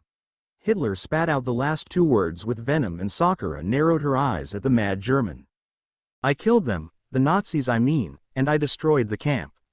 Of course, it was nothing compared to the number of Jews that I killed over the years to remain loyal to this order, but I will eventually atone for my sins, Sakura replied in a cool tone, and she stood on guard when she saw the Nazis behind Hitler raise their weapons at her.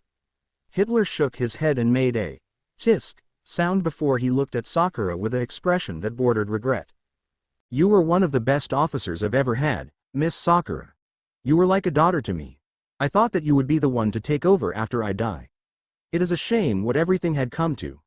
Hitler spoke to Sakura in an endearing voice, and before anyone could speak, Sakura had pulled one of her guns from its holster and aimed it straight at Hitler with a rage burning clearly in her eyes. All you tried to do was make me into an exact replica of yourself. You never once cared about me, so do not stand there and speak your lies, shouted Sakura with outrage in her voice as her gun shook violently in her hand. Sakura tried to rein in her temper, but her mind kept flashing back to Hitler's words. Sakura, I was so proud of you. You alone killed over 10,000 Jews, which in itself is an amazing accomplishment. I don't understand why you suddenly choose now to speak out against the order. Hitler spoke to Sakura in a fatherly tone, and the Immortal looked at Hitler with a pained expression on her face.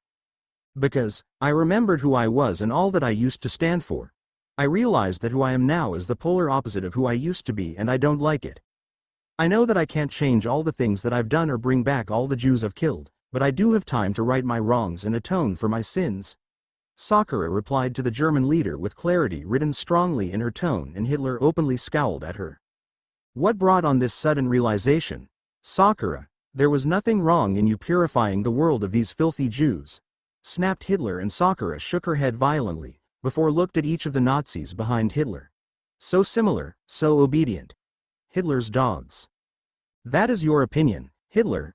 What gives you the right to exterminate all Jews and all else be damned? Who says that you're right? Shouted Sakura, and Hitler's face turned a bright red color in anger at Sakura's questioning of his authority. Do you really want to know what brought me back to reality and see the error of my ways? When I was in Buchenwald, I met a Jewish girl and her younger brother. They were both scheduled to die that morning, and I was more than happy to oblige. But, when I reached for the little girl and her brother, something strange happened. Sakura spoke in a bitter tone as recalled the events that had happened a few days ago.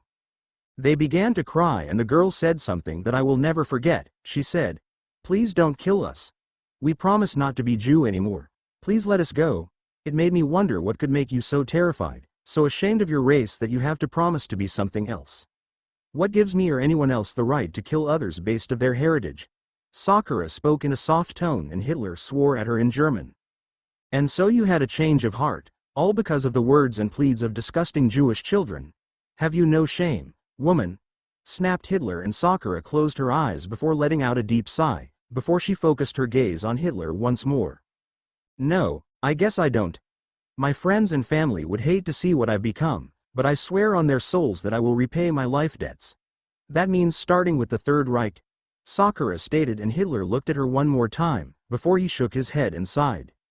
You really were like a daughter to me, Sakura, and it pains me to have to do this to you, but this is the path that you have chosen, and I will not try to persuade you otherwise, Hitler stated, and he turned his back to leave, only to stop at the door.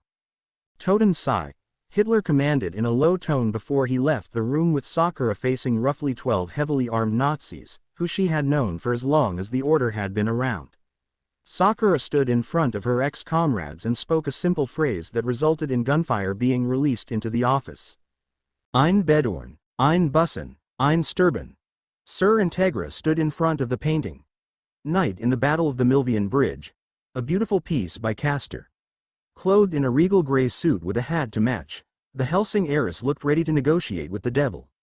Integra pulled the letter that she had received several days earlier, after the initial attack on Hellsing headquarters, and reread the message that was written upon the parchment.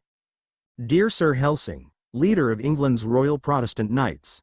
Is the crisp fall air not perfect for visiting the museum? Meet me at the location above on the 10th at 3 p.m. if you wish to join me. Signed, Knight of the Church Palatine, Father Alexander Anderson. Vatican Special Operations Division 13, the Iscariots. Walter, what time is it? Integra asked her butler in a cool tone as she refolded the letter and placed it back in her pocket. The Hellsing butler checked his watch and replied to the heiress, exactly 3 p.m. Our host appears to be late. Could it be? That we have fallen into yet another trap? Integra questioned, and Walter stared at his employer with the utmost serious expression on his aged face. Impossible. Though we are dealing with the Vatican, they dare not aggress us under broad daylight. After all, we have the home field advantage, and they are hundreds of miles away from any support, Walter stated in a voice that left no room for second guessing or arguments. Wow. The Imperial War Museum. The collection is absolutely magnificent, unrivaled in quality and comprehensiveness. The voice of Enrico Maxwell echoed through the building as he walked down the hallway with his own personal butler. He looked shocked to see Integra and Walter already there, but continued to smile. Good afternoon.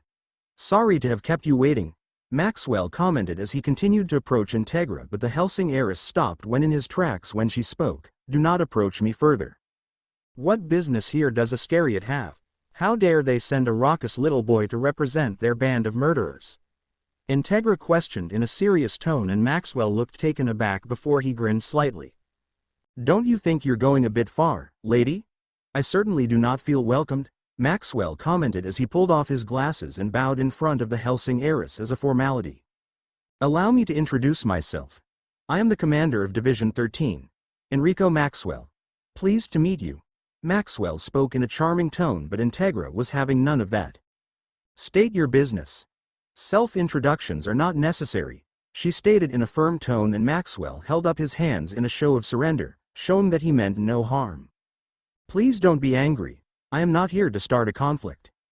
How am I to believe that Iscariot violated countless treaties when it dispatched Father Anderson to Northern Ireland in an attempt to destroy Alucard? You have not only attacked my organization but slaughtered 2 of my soldiers, shouted Integra in outrage, and Maxwell remained silent with a serene look on his face despite the circumstances. I was almost killed as well. Do not tell me that you weren't aware, continued her verbal assault, and Maxwell continued to endure the verbal abuse until he was positive the Hellsing leader was finished. So what? Integra and Walter stared at the division specialist with equal look of shock on their faces, but Integra was quick to recover. What do you mean, so what? What makes you think that you can step over our backs and up our stairs whenever tensions ease? Demanded Integra, and Maxwell gave her a disgusted look. I don't care if it's 2 English casualties or 2 million. We would never deal with your heretical ilk if it were not a direct order from the Vatican. So I suggest you shut up and listen. You ignorant heathen. So, Alucard's voice spoke up as he phased through the wall behind his master, and Maxwell's eyes widened slightly as he caught sight of the no-life king himself. As one would expect, the infantile Iscariots. Your whining could be heard from miles away. Alucard continued in a low tone, and Maxwell narrowed his eyes at the vampire, but didn't say a word in response. It's always the same. Oppressors of men, makers of false peace, betrayers of the law, slaughterers of all whom oppose. Rome has changed little in 2 millennia, Alucard stated in a cold tone as he glared slightly at Maxwell. The Nosferatu Alucard. Hellsing's trash disposal, the ace of death, commented Maxwell in a calm tone as he leaned his back against the wall, while studying the vampire closely with fascination apparent on his face. This is the first time I've seen you in person. Good afternoon, Mr. Alucard.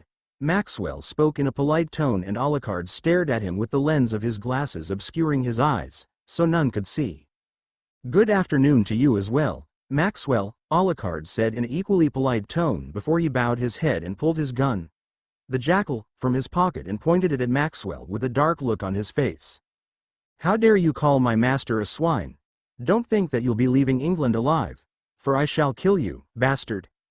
Oh, I'm paralyzed in fright. I'm afraid we cannot be talking business anymore. Maxwell spoke in a mocking tone as he flashed Integra a charming smile. For the last time, if these weren't direly important matters we wouldn't be here. But, if you wish we shall say, goodbye, Maxwell continued before he snapped his finger in a quick succession. At attention, Anderson. Maxwell's loud order echoed through the museum, and Integra's eyes widened along with Walter's.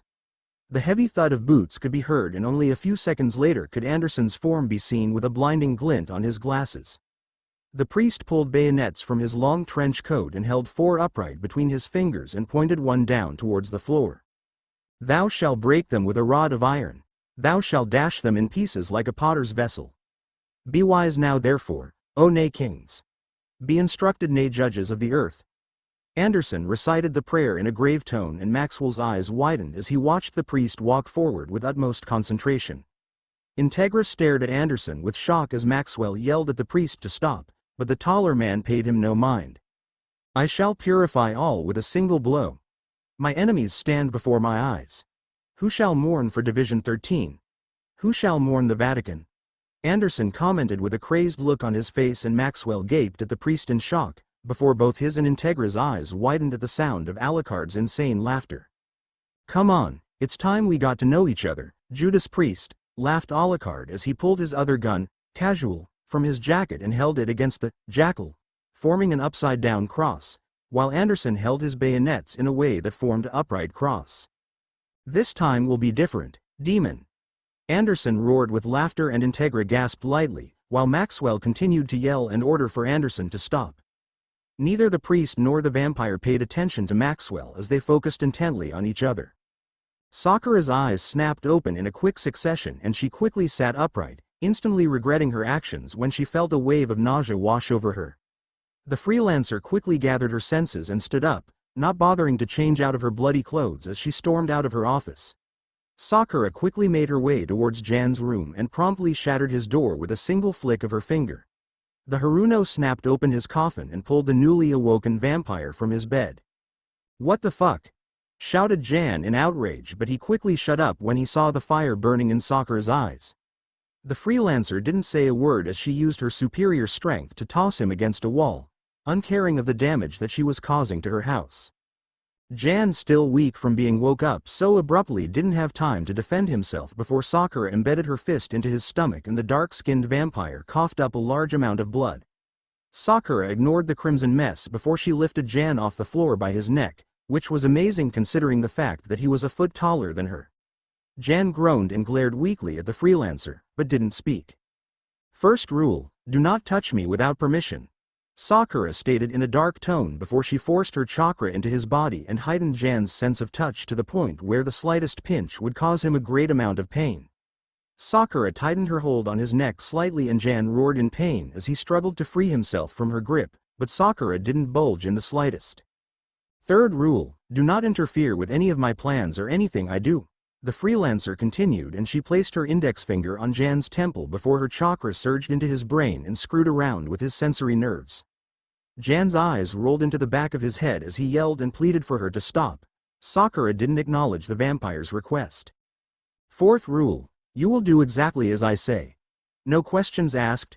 The Haruno stopped the flow of chakra she was sending to Jan's brain and removed her hand from his head, only to crush all the bones in his right arm.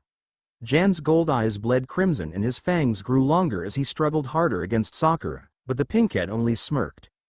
Fifth rule, you will not refer to me in terms of disrespect, otherwise I will cut your tongue from your mouth and castrate you, Sakura whispered in a low tone, and Jan completely halted in his movement, before he focused his crimson eyes on her.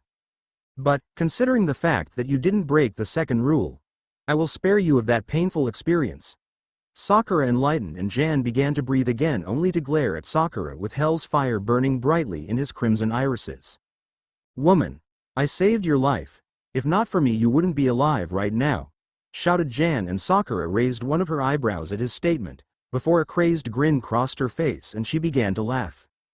Saved me. That's a laugh. I'm immortal, you motherfucker. That means, I can't die. Sakura spoke the last part in a dark tone, and Jan's eyes widened in shock before Sakura dropped him none too gently on the floor, well aware of his highly sensitive sense of touch. Jan screamed bloody murder when he landed on the floor, but otherwise glared up at Sakura, who had her arms crossed over her chest. Your punishment is nowhere near finished, trust me. But, I have a few questions for you, the freelancer remarked in an even tone, and Jan bared his fangs at her, which she blatantly chose to ignore. The Kai no Juin binds you to me, like I explained earlier. It gives me access to your state of being, your health, your emotions and your mind. In every way I own you. Now, I haven't been interested in this little organization that you originated from, but one particular piece of information stuck out to me from your memories, Sakura explained in a light tone, before her eyes darkened and she stomped down hard on Jan's leg, effectively breaking it. How the fuck is Millennium connected to the Third Reich? Count. The words escaped Sakura's lips in a breathless gasp as she felt the ancient vampire's skilled fingers skim over her flushed skin. Emerald locked with blazing crimson as the two immortals communicated without the use of words. Sakura hadn't intended for her meeting with Alucard to wind up this way, but fate always did like to prove her otherwise. Sakura had gathered sufficient information from Jan, and she wasn't pleased to say in the least. Sakura had decided to return to Hellsing with the intent of asking Walter and Alucard if they knew anything of the remaining members of the Third Reich. In a lapse of judgment of her part, she decided to seek out Alucard first and thus landed her in her current predicament. Alucard's long snake-like tongue pushed into Sakura's mouth without warning, and the freelancer entangled her tongue with his. Alucard slammed Sakura against the wall and the freelancer moaned in a mixture of pain and pleasure. She wrapped her legs around him and grinded their pelvises against one another. Alucard ripped his mouth from hers and Sakura could clearly see Alucard's elongated fangs. "My countess," Alucard growled against Sakura's neck as he scraped his fangs along the flushed skin, drawing a small amount of blood which he lapped up greedily. Sakura barely registered the fact that Alucard had addressed her, but she did feel his fangs on her neck. Sakura placed her hand on the back of his neck in warning and Alucard moved away from her neck, before he focused his ruby gaze on her. Sakura could tell that he was not pleased, if the swirling shadows that surrounded them were any indication. "You refuse me, yet again?" It wasn't a question but could easily be described as an accusation, and Sakura merely avoided the vampire's heated stare. Alucard's hand wrapped around Sakura's neck in a threatening manner and the freelancer's gaze snapped to his in warning. "Do you want me to repeat myself, Count?" Sakura's voice came out in a soft whisper and Alucard released her with an uncontrolled roar of anger. Sakura fixed her clothes and watched Alucard throw a temper tantrum, as she liked to call them. "It appears that Millennium is composed of the Nazis that survived the destruction of the Third Reich. I thought that we made sure to eliminate everyone." Sakura spoke in a calm tone and Alucard turned to face her with dark humor on his face. "So, it has been confirmed. I had a feeling it was them. After all, they're the only ones to use the undead in combat besides us and the Vatican," Alucard mused, and Sakura crossed her arms over her chest as she acknowledged his statement. "I've heard rumors that the remaining Nazis are hiding in South America and are trying to restore the Nazi regime. Millennium is an organization that will go to any lengths to protect their secrets. It's unlikely that they will do anything half-assed," Sakura reasoned, and Alucard stared at the freelancer for a long time, before a small grin appeared on his face. "Hey, you still have that cruel logic to you," Alucard commented, and Sakura smirked, before she turned her attention to the door where a soft knocking could be heard. Sakura disappeared in a swirl of cherry blossom petals just as the door opened to reveal Walter, who looked confused at Alucard's grin. "Sir Integra sent me to inform you that we shall be leaving for South America in 2 hours minimum," Walter informed the no-life king, and Alucard merely nodded his head before he turned to face the old butler. "It appears that the Countess has taken some interest in Millennium," Alucard relayed to Walter, and the butler's eyes widened in a bit of shock, before he took a step into the room and closed the door behind him. "Interest, you say? I've never known Miss Sakura to take interest in any organization," Walter replied to Alucard, and the vampire slowly made his way over to this regal chair before he sat down with a nonchalant look on his face. "She knows that Millennium is made up of the survivors of the Third Reich, and she doesn't seem pleased at the thought of missing several targets or the fact that they will to recreate the Nazi regime. I believe she will ally with us sooner than any of us thought," Alucard conceded as he crossed his leg over the other and folded his hands together in his lap. Jan Valentine was going insane. There was no reasonable explanation that he could come up with that would explain why he was standing in the middle of a large graveyard. A thick fog swept past his feet, sending an unpleasant chill up his spine as he continued to walk through the haunted place. Graves were placed neatly along the ground and Jan tried to make out the names, but they were written in a language that he couldn't understand. A full moon stood out brightly in contrast to the dark sky, and Jan found himself wishing that his brother was with him. The dark-skinned vampire looked around the graveyard for an exit, but all he saw were large trees with bark the color of ink black and large stone statues of angels, male and female alike. "Vampire!" A voice called out to Jan in the seemingly abandoned graveyard, and the vampire quickly stood on guard, his head whipping in every direction to find the source of the voice. An icy wind blew through the graveyard and the fog parted in front of him, revealing a path. Jan's vampire instincts screamed at him to turn away from the path, but his curiosity got the better of him. Jan walked along the path and he soon found himself standing in front of a large tomb. At the entrance of the tomb 2 stone angels sound on either side, both male and both looked surprisingly fierce despite the fact they were statues. A hooded figure appeared at the entrance of the tomb and Jan bared his fangs at the stranger in a mixture of warning and surprise. The stranger raised a pair of pale hands in the air in a sign of peace, but Jan didn't relax in the slightest. "Relax, vampire. I do not intend to harm you." A feminine voice spoke up from beneath the hood and Jan retracted his fangs, but he didn't put his guard down.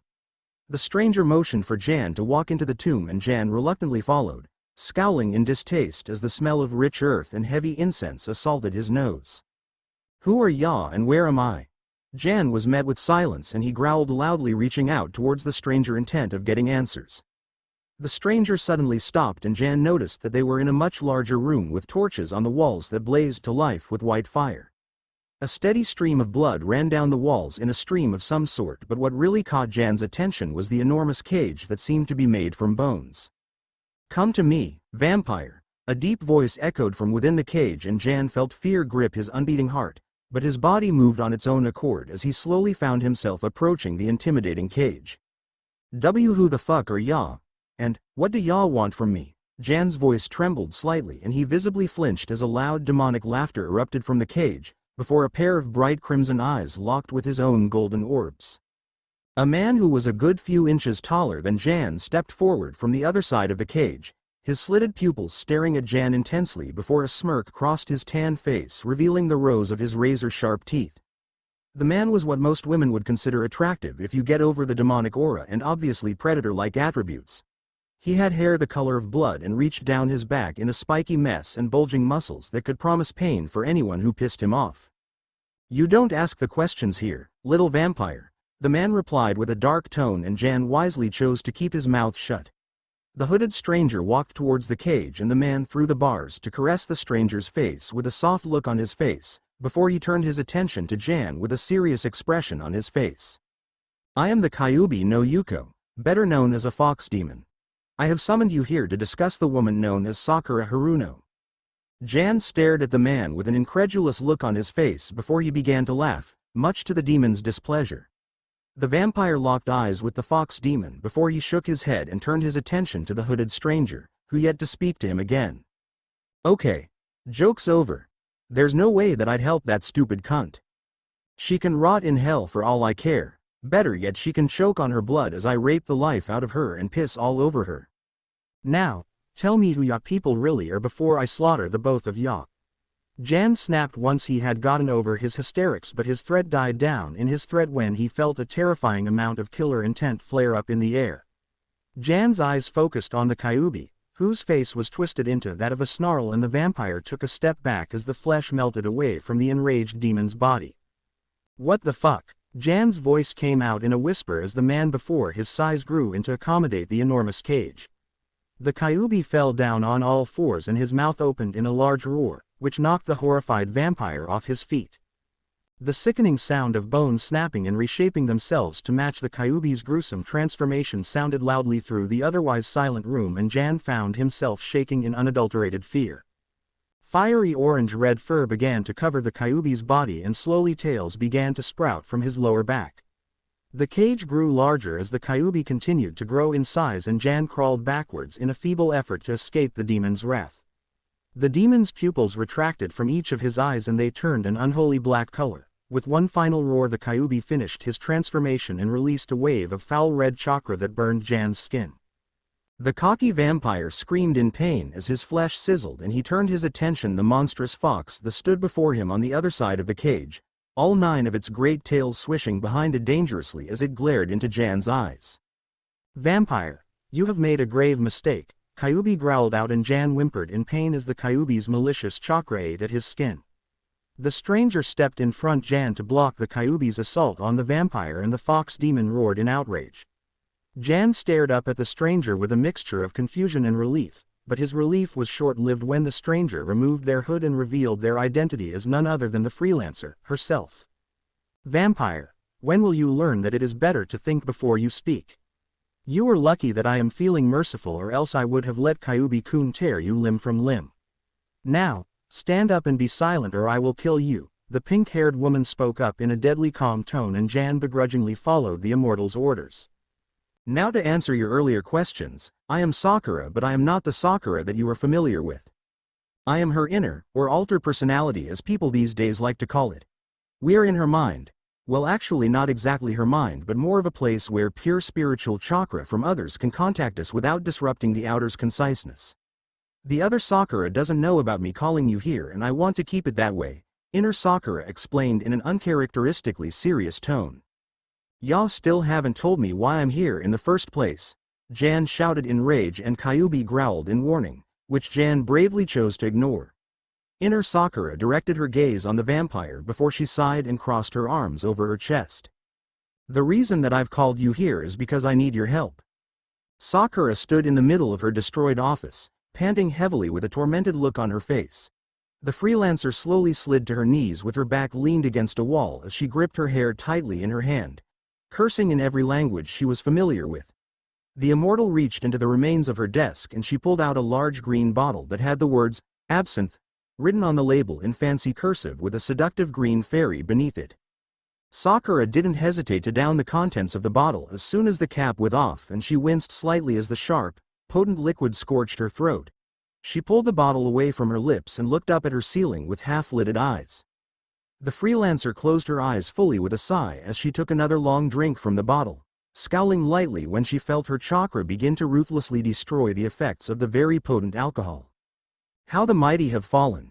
Is this the real Sakura Haruno? A taunting voice called from the shadows of her office and Sakura slowly opened her eyes with an annoyed expression on her face. The Haruno didn't bother to move from her spot of the floor as she continued to down the contents of the green bottle in her hand. Does it fucking matter? The freelancer replied in a bitter tone and a chiming laugh echoed through her mind, much to her annoyance, and she watched in ire as a small green fairy flew out of the shadows only to hover directly in front of her face. Her scarlet eyes stared directly into Sakura's green irises without any remorse and the Immortal openly glared at the pesky little creature. No, I suppose it doesn't. But, then again, nothing really does for you. Your pathetic existence in this world is a real eyesore, you know.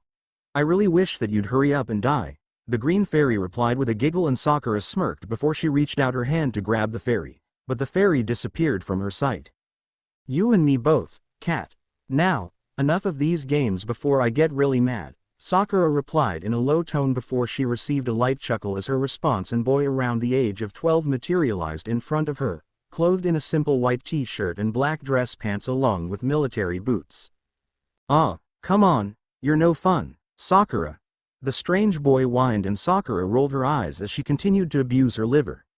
Sakura looked at the two cat ears on top of the boy's head and watched in amusement as his tail swished behind him, absent-mindedly. Why are you here, Schrödinger? Sakura asked without wasting any time, and the Neko boy sighed before he rocked on the balls of his heels. The freelancer watched the cat with a calculated gaze before Schrödinger finally turned his attention back to her. I came to give you a warning, Schrödinger spoke in a surprisingly serious tone, and Sakura raised one of her eyebrows at him in question. I want you to stay away from Millennium, the Neko boy continued, and Sakura shook her head. No, Sakura, you have to listen to me. No, you don't understand. Millennium isn't like any other organization.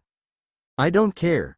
All I know is that Hitler still continues to haunt me beyond his grave. I don't care about anything else but destroying the remaining members of the Third Reich, Sakura replied in a cool tone, and Schrödinger scowled before he crouched down to her eye level. I thought you didn't care for revenge, the preteen spoke in a dark tone, and Sakura met his gaze with one of her own, unwavering.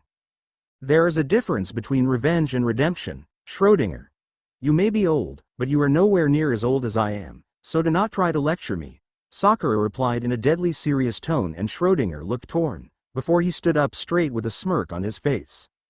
You're right, he replied, and Sakura narrowed her eyes at him in response before she downed the remaining amount of absinthe in long gulp. Sakura wiped her mouth with the back of her hand and slowly rose to her feet with the empty bottle in her hand. Tell me, cat. If you are Millennium's pet, why come all this way to warn me? Sakura asked, and she was met with silence as Schrödinger looked taken aback at her blunt question. The freelancer waited patiently for a response as she leaned her back against a wall. Cats do as they please, even if it is against their master's wishes, The Nako boy replied in a soft tone as he bowed his head to hide his face from the older woman. Sakura looked thoughtful over his revelation, before she nodded her head in acceptance. How did you know of my alliance? Schrödinger asked after a moment of silence as he looked up at Freelancer, who had lit a cigarette while he wasn't looking. Sakura took a long drag from the cigarette before she exhaled in a long stream of smoke. I have my sources, Sakura replied cryptically, and the preteen frowned but didn't push the subject further. He didn't want the Freelancer's wrath raining down on him. Schrödinger sighed softly as he realized there was no reason he should linger in the Freelancer's presence any longer, and he decided to leave.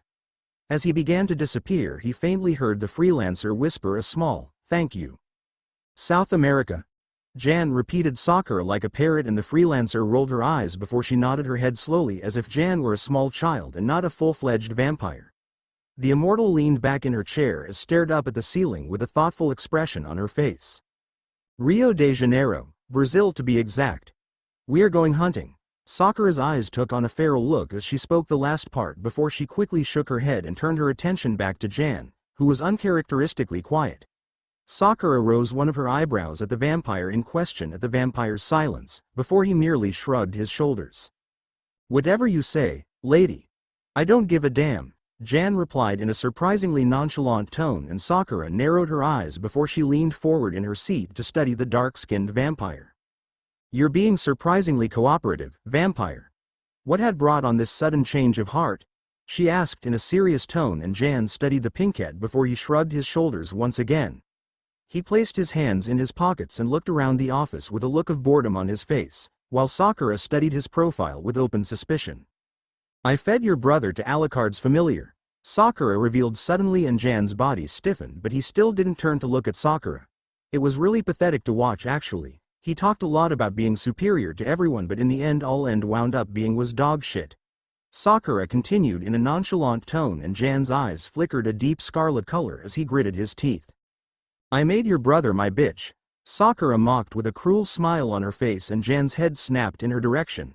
His eyes were a deep crimson color as he bared his fangs at her. Sakura smirked it and stood up from her seat with fluid grace as she circled around him like a predator stalking its prey. Luke Valentine was weak and he deserved to die, the Freelancer taunted, and Jan stepped towards her, his body trembling with barely contained rage. His breathing was labored, and Sakura's smirk slowly disappeared as she watched Jan hold himself back. Why is he trying to control himself? Sakura thought with a frown marring her face as she watched Jan's nails dig into the palm of his hand, drawing blood. The Freelancer stepped in front of Jan with a scowl on her face as shoved his chest, causing him to stumble back. Stop that. Stop repressing your nature. Sakura snapped in anger, and Jan glared at her with hell's fire burning in his eyes. Why should I? So, I can try to attack you and you torture me within an inch of my life? I'm not going to play your fucking games, bitch. I'm not your pet. Jan shouted in outrage, and Sakura growled it as she punched Jan in the face without the use of her chakra. You think you're so goddamn smart, huh? Think you've got everything figured out? Your life is mine. You belong to me and I can do whatever the hell I want to you. Sakura shouted as she activated Jan's seal, which sent the vampire to his knees in agony. What do you know anyway? You stupid fucking vampire. Immortality is a curse. Who wants to live forever, having to watch all your precious people die while you stay frozen in time, never falling in love, never making friends?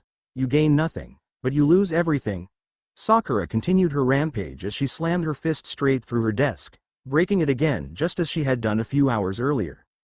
All Jan could do was watch the Freelancer's fury as virtually destroyed her entire office. Sakura was too wrapped up in her rage that she failed to realize that she had deactivated Jan's seal, and the vampire had slowly risen to his feet. Sakura in the midst of shattering her wall to pieces, but was topped by a dark-skinned hand abruptly grabbing her arm, halting her movement. Sakura snapped out of her rage-induced trance as she tried to pull her arm out of Jan's grip, but that proved futile as she realized he was using his supernatural strength to hold her. The Immortal turned her head to glare at the vampire, but was momentarily caught off guard by his golden irises when she had fully expected to see his eyes a boiling crimson color. You're fucking crazy, Jan spoke in a serious tone, and Sakura felt all the fight drain out of her. A soft laugh escaped from her lips, which quickly turned into full-blown laughter followed by tears and eventually heart-wrenching sobs. Jan watched Sakura go into hysterics and he let go of her arm as she sank to her knees on the carpeted floor. "Fuck.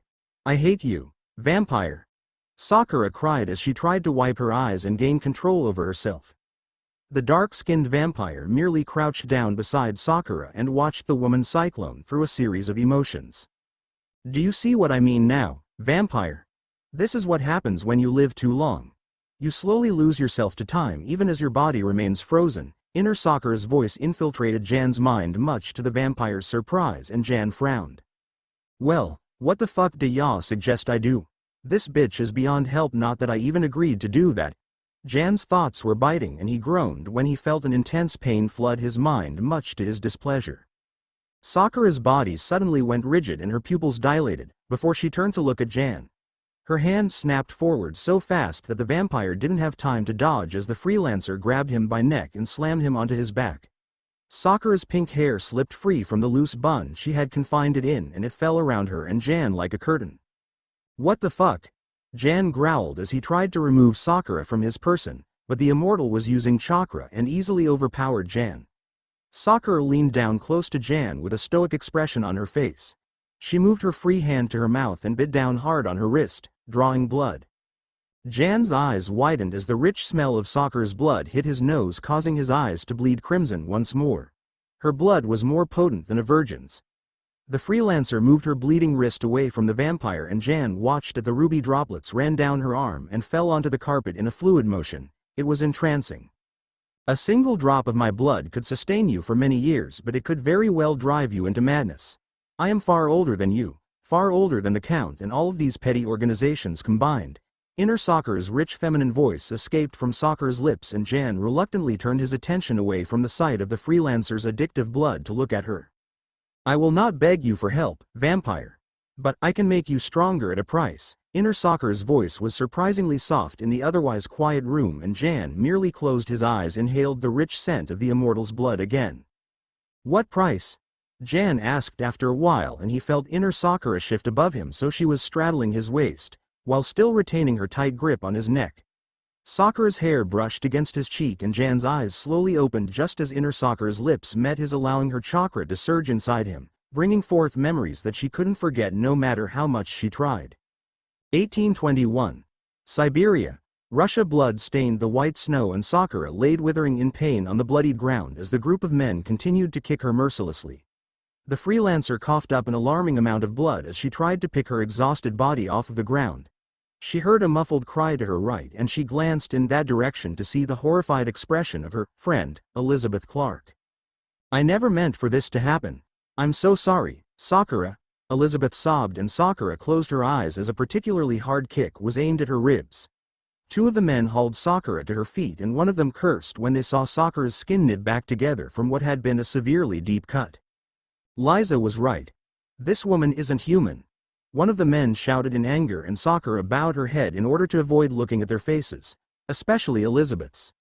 The freelancer closed her eyes and breathed in the frosty air as she fought to contain the tears that longed to spill from her eyes. No, she wouldn't give these people the satisfaction of seeing her cry. "Sakura, please forgive me."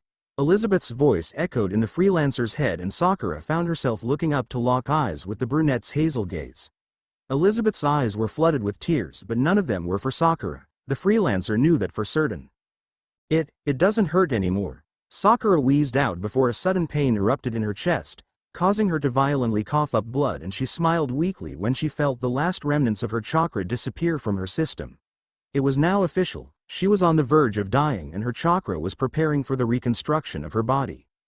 "Why, you were my friend, I trusted you." Black dots formed in Sakura's vision and her body took on a numb feeling.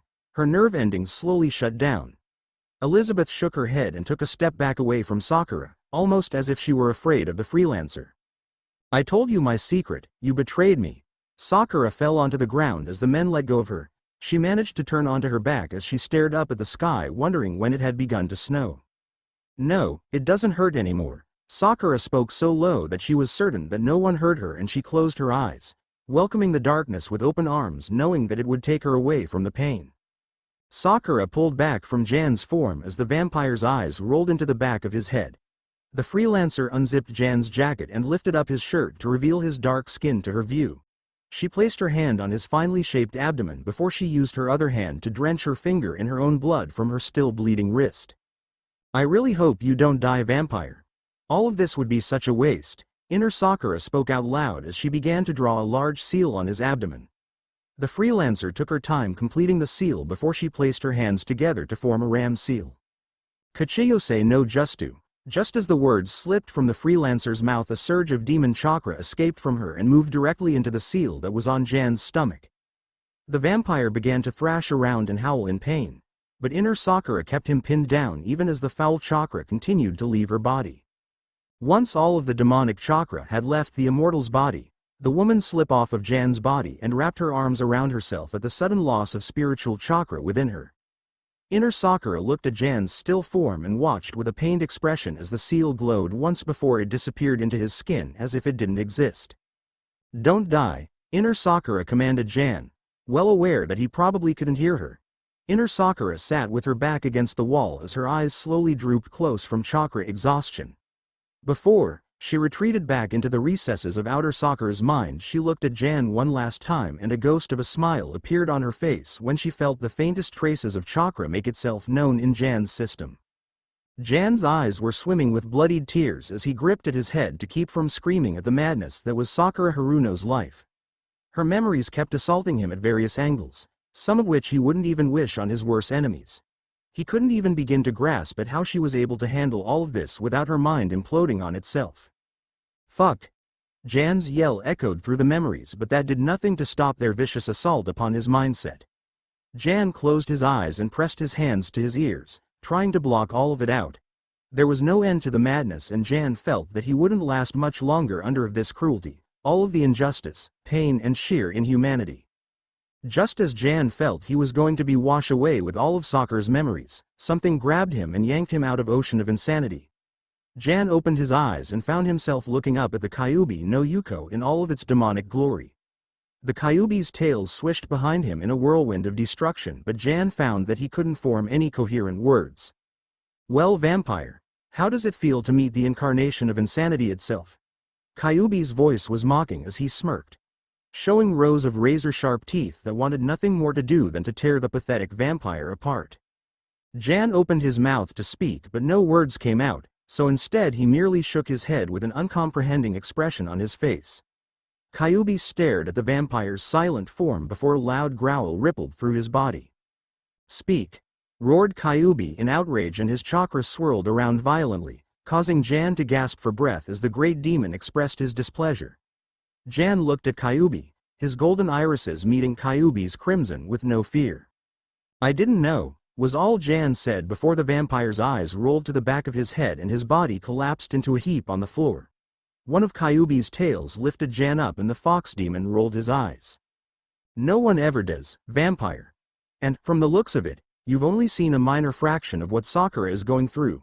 Kyuubi's voice was serious as he stared down at Jan's unconscious form. You've got a long way to go. The major sat down at a large dining table as he calmly cut into a piece of steak and popped it into his mouth, before chewing with a thoughtful look on his face. The captain stood to the major's right with a stoic expression on his face, and Schrödinger sat at the major's feet with a happy expression on his face. Zoran sat at the far end of the table polishing her scythe, and Rip Van Winkle sat opposite to her humming a soft tune under her breath while fiddling with her musket. Tubal Cain was leaning against a wall with his hat covering the majority of his face as he shuffled several cards in his hand. It is unfortunate that we've lost the Valentine brothers, the major spoke up with no real sincerity, and no expected any from him either. Schrödinger looked up at the major with cat-like curiosity as he waited for the man to continue. But they managed to capture Hellsing's attention, so they served their purpose. Actually, the two brothers did something greater. The blonde-haired man paused for dramatic effect. The Valentine brothers also managed to capture the attention of Sakura Haruno. Everyone froze, and suddenly they focused all their attention on the major, who had a bright grin on his face. The captain shifted in his place as he gazed down at the major, and Schrödinger had a small frown on his face. Sakura, you realize she has a vendetta against the Nazi regime and all it stands for, right? Tubal Cain was the first to break the silence, and the major sighed dramatically before he waved his hand in the air as if Tubal Cain's concerns were nothing to worry about. Details, details. All we have to do is remind her how much fun war can actually be. The major spoke in a simple tone and everyone looked at him as if he were crazy, which wasn't a bad judgment. She single-handedly destroyed Buchenwald and then assisted Hellsing in destroying the rest of our facilities. What makes you so certain that she'll even appear before you without trying to harm you? Rip Van Winkle asked, and the major's smile grew even larger before he inclined his head towards the captain. Correct me if I'm wrong, but you and Sakura were close back in the days where Germany reigned supreme, right? The major directed his question towards the captain and the werewolf stared at his master with a blank expression on his face. Captain? The major turned his head to look at the captain, who reluctantly nodded his head in affirmation to the major's question. Schrödinger stood up from his place at the major's feet and he smiled at the blonde tyrant. Sakura is so boring, though. She won't be any fun to be around. Schrödinger tried to dissuade the major, but the man merely patted the top of the Neko's head affectionately and turned his attention back to everyone else. Sakura will be reluctant to fight against the captain and we can use that to our advantage.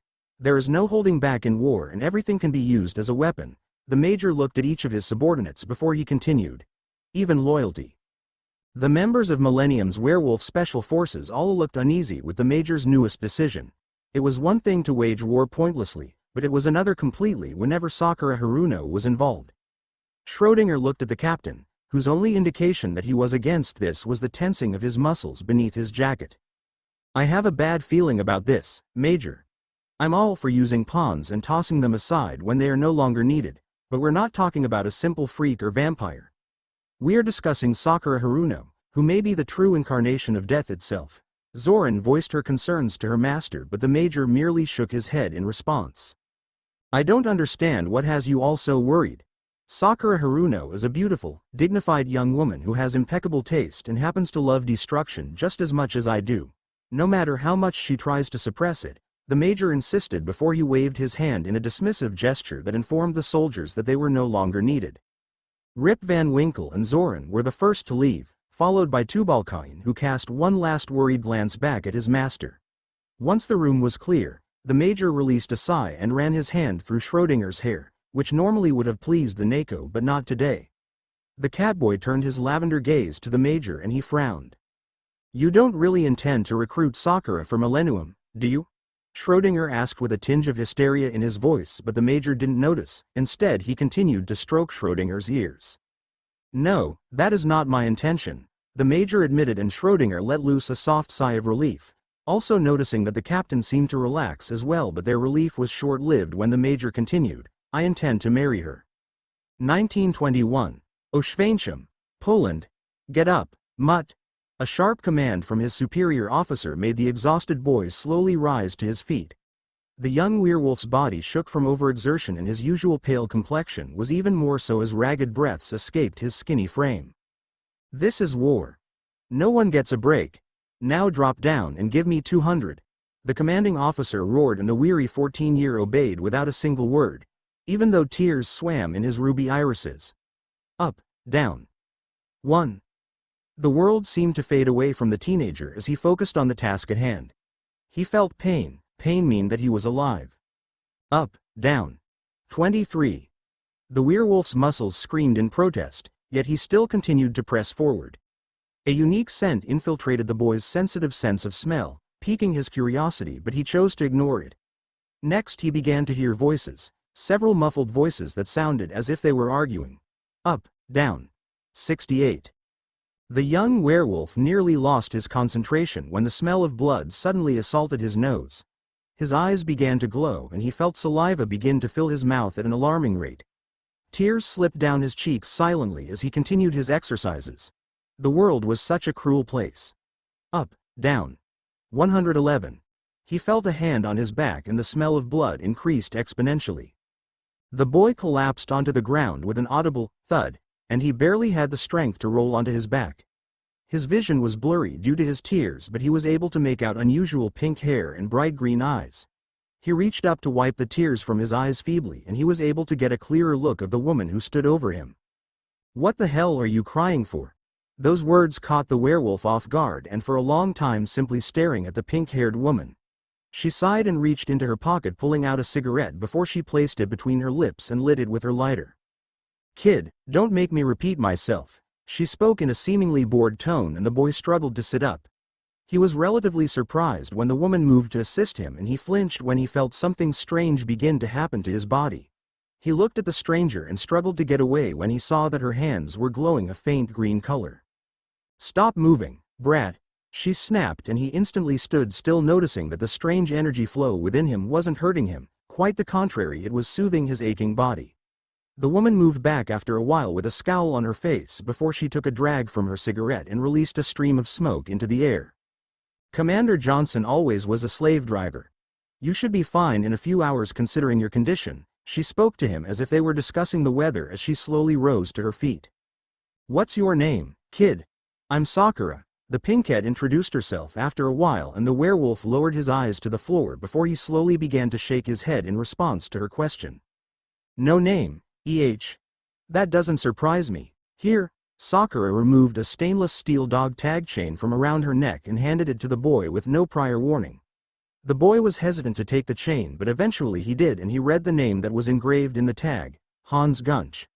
The boy regarded Sakura with a look of confusion and the Immortal shrugged in response. "Hans Gunch used to be a very good friend of mine. He died a few months ago and I've carried that around with me ever since. I was thinking that since you didn't have a name or identity, you could be the new Hans." Sakura spoke in a soft tone, and the werewolf could only stare at Sakura with shocked eyes. Tears began to form in his eyes again, and he nodded his head in grateful acceptance.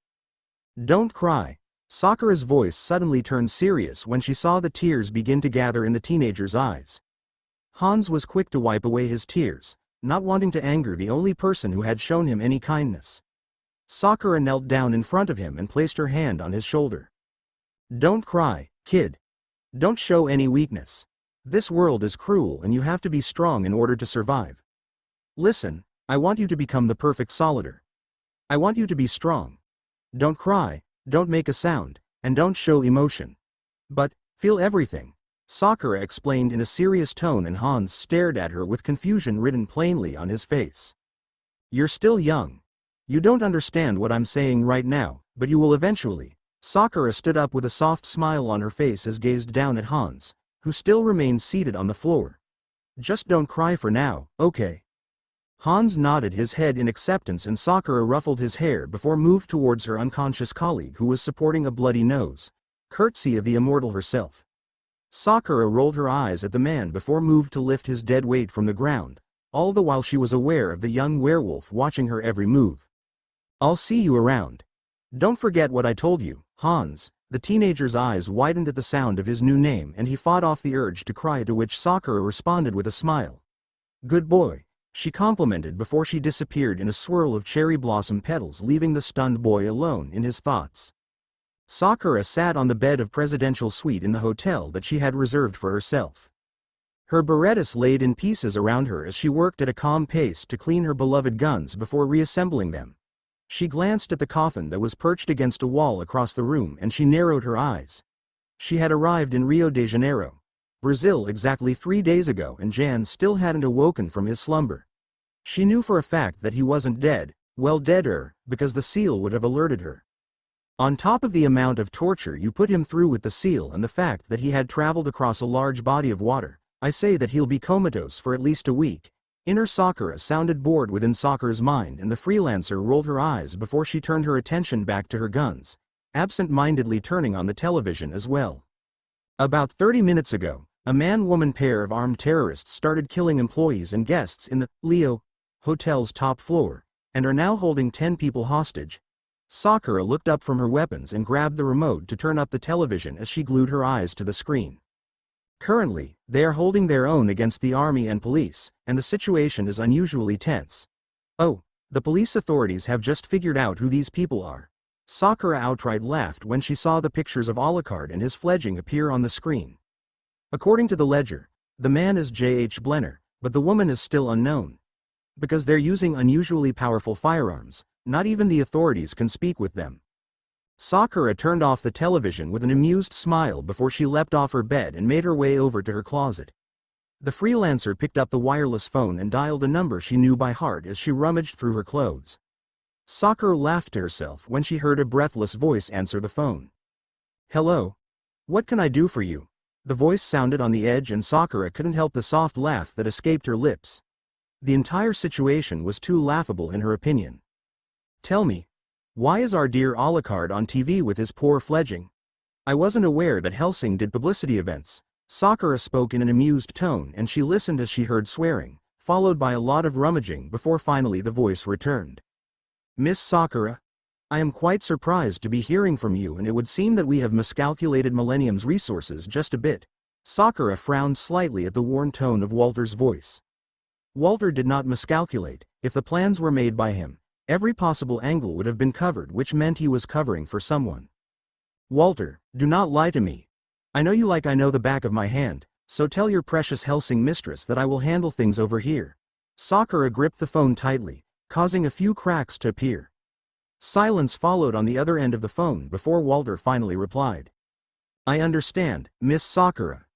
Be safe. Sakura ended the phone call and tossed the phone onto her bed before she finally closed the closet with a sigh, realizing she had forgotten her paper seals in London. Ah, fuck it. It's not like the vampire's going to wake up anytime soon, she murmured to herself as she quickly assembled the rest of her guns and pulled on her boots and jacket. The freelancer pulled her hair up into a ponytail as she placed her guns into their holsters on her hips. She made her way over to the window and looked out. You want to start a war? Well, I hope you're prepared for one, Sakura whispered to no one in particular before she slipped out of the window and headed towards the Leo Hotel. Top floor, Leo Hotel. So much blood and carnage. Sarah's Victoria was disgusted with her vampire nature, whereas Alucard thrived in his. Sarah's moved through the carnage that Alucard had left in his wake, and she winced as she heard the screams of the men as her master continued to ruthlessly tear through them with no remorse. Sarah's made her way down the hallway and she could hear her master speak to Sir Integra on a phone in someone's office.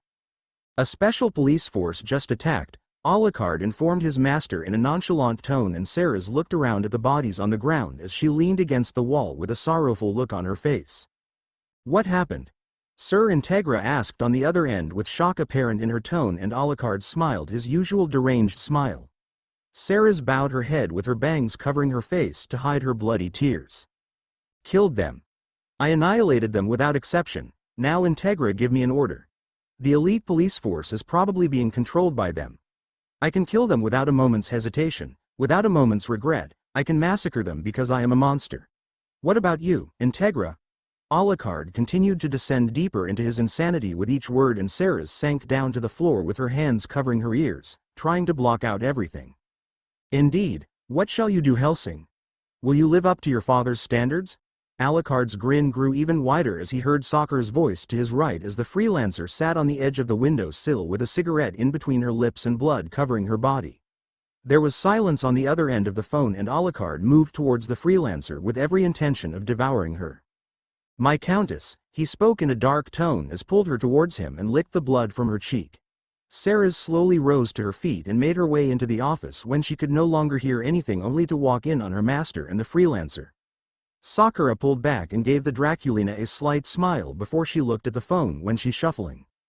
Miss Sakura, I request that you have a meeting with me once all of this has been handled.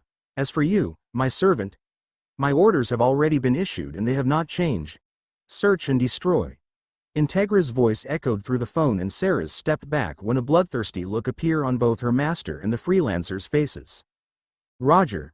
Alucard called through the phone as laughter escaped his being, and Sakura moved out his embrace, much to his ire as she headed towards the desk. I shall see you in London, Mistress Hellsing. Sakura spoke simply before she hung up the phone and turned Alucard and Sarah's. I believe it's high time we leave, Sakura commented with a smirk on her face, and Alucard walked up behind her silently, wrapping his arms around her and nuzzling her neck like a pet who adored its master. How do you suppose we do that? Sarah's asked in a meek tone, and Sakura crushed her cigarette between her fingers. She looked out the window and full moon reflected in her eyes before she turned back to Sarah's with a mischievous look on her face. You will be heading to the room where there is a lovely helicopter waiting to take us home. As for me and the Count, Sakura leaned back against the elder vampire and sighed in content at his ministration before she focused back on Sarah's. We are going through the front door. The elevator doors slowly slid open and the special force units each aimed their guns at the two figures inside. Sakura was the first to emerge from the elevator with a bloodthirsty smile on her face as she held each of her guns in her hands. Alucard followed suit with his hair swirling around him ominously and his eyes burning with insanity. Someone once told me that every day is a gift and not a God-given right. Sakura spoke up suddenly and each of the officers looked at each other confusion before turning back to the crazed freelancer. Well boys, today's judgment day. Say, hello. To God if you see him. Sakura laughed and the officers unleashed fire upon her and Alucard. Sakura disappeared in a blur as Alucard just stood there taking the full brunt of the assault. The vampire began to laugh maniacally before he retaliated with shot of his own and Sakura purred in delight before she joined the carnage. Headquarters. Get us out of here. There's a new woman with the man and they are monsters. Save us. One of the officers slipped away and tried to get out a radio transmission and Sakura appeared behind him with a coy smile on her face. There now, no need for that, she spoke in a soft tone before she promptly crushed his chest with her chakra-infused fist. The freelancer and the vampire made their way down the hallways as the officers tried to run off and Sakura watched in amusement as Alucard appeared in front of them, draining one of the officers dry. Her attention turned elsewhere when she saw that a few of the officers had managed to escape into the elevator and she frowned before she started towards them. One of the officers noticed her and frantically began to push buttons trying to hurry and seal the elevator door shut. Hurry up! That crazy bitch is coming. One of the men shouted and Sakura frowned as the door shut just as she stopped in front of the elevator. Alucard stepped up beside her, his eyes glowing brightly and Sakura watched in fascination as one of the officers reopened the elevator doors. The freelancer shot him in the head without any hesitation and laughed at the officer's feeble attempts to close the door again. Alucard placed his guns into the doors and calmly slid the doors apart while grinning the entire time. He looked back at Sakura and leaned forward to lick the blood from her face, to which she responded by pulling him towards her in a violent kiss. Nowhere near as good as your blood, Alucard stated as Sakura released him from the kiss and he licked the corner of her mouth. Some blood still remained before he and Sakura both entered the elevator. Several gunshots rang out and when the elevator doors opened again, nothing remained except for a bloody heap on the floor. Alucard and Sakura made their way out of the front doors where more armed forces were waiting and Sakura quickly dispatched them with her chakra wires, slicing them to shreds. Alucard watched the officer's blood splatter and rain down before he turned his attention to Sakura, who was spinning around in a circle dancing under the blood. Why must you torture me, Countess? Alucard spoke in a pained groan and Sakura glanced back at him with a sly look before she turned her attention back to the camera crew and the other armed forces. Alucard stepped up beside her and she made a grand bow, while he beckoned them forward in a taunting gesture. Millennium Headquarters. The Major sat on his regal chair as he stared at the television with a pleased expression on his face. The captain stood behind him, his eyes glued to the pink-haired figure on the screen and the doctor simply watched in interest. What a beautiful war that we have started, but it seems that the no-life king has taken a liking to my future bride. That simply will not do. Major spoke in a nonchalant tone and the captain remained stoic as he listened to his master rant. But to be proceeding so arbitrarily, the old people in the opera house must be furious by now. The doctor spoke in an airy tone that suggested he wasn't worried at all and the major merely folded his hands in his lap. Let them be furious. There is nothing they can do to stop us. It's beyond their ability to control. Besides, they don't know half the things I have planned for this lovely war-filled future. The major replied to the doctor's comment and his smile grew larger. I can hear the symphony of war. That sound I haven't heard in such a long time. The mixed chorus of agonized cries and she. The major pointed to Sakura, who the cameraman had zoomed in on. She will be the one who conducts the music alongside me. I must commend you both for such astonishing theatrics. Tubal Cain stepped forward from the lined rows of armed guards who were stationed outside the hotel. I suppose that is to be expected from the illustrious Alucard and the stunning Miss Sakura, he continued before he came to a complete stop just a few feet from the vampire and the freelancer. And who might you be? Sakura asked in a bored tone as she observed the man. Tubal Cain tipped his hat in politely towards the pink-haired woman before he lifted his gaze to meet Sakura's eyes. He could understand the major's fascination with the pink-haired woman. Her presence spoke in volumes of great unknown power. My name is Tubal Cain Alhambra. My friends call me a dandy man. I know a great deal about you, Miss Sakura, and my boss has expressed keen interest in meeting you. The smartly dressed man replied before he reached into coat, and a flurry of cards swarmed towards Sakura and Alucard. Alucard calmly stepped in front of Sakura with a look of confusion on his face, before Tubal Cain suddenly moved his arm in a sharp motion and the cards ignited in a loud explosion. The man waited for the dust to clear as he held a playing card in between his fingers with a smug expression on his face.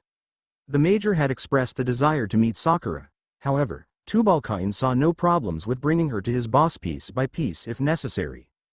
"I do apologize for my rude mannerisms, but one cannot be too careful when fighting against the elite," Tubal Cain supplied as he watched Alucard re-emerge from the dust completely unscathed with Sakura by his side.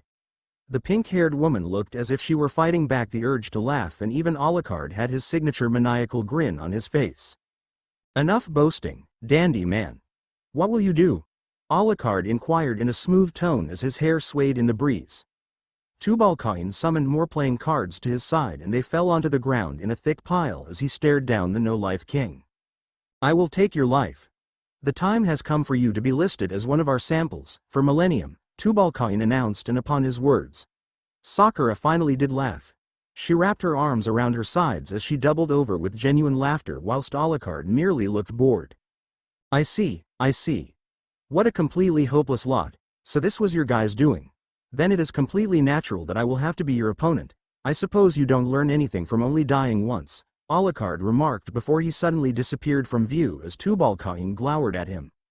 Sakura folded her arms behind her head as she smirked at the man. She pointed behind him and Tubal Cain quickly spun around to send a flurry of cards at Alucard, who expertly dodged the flying projectiles.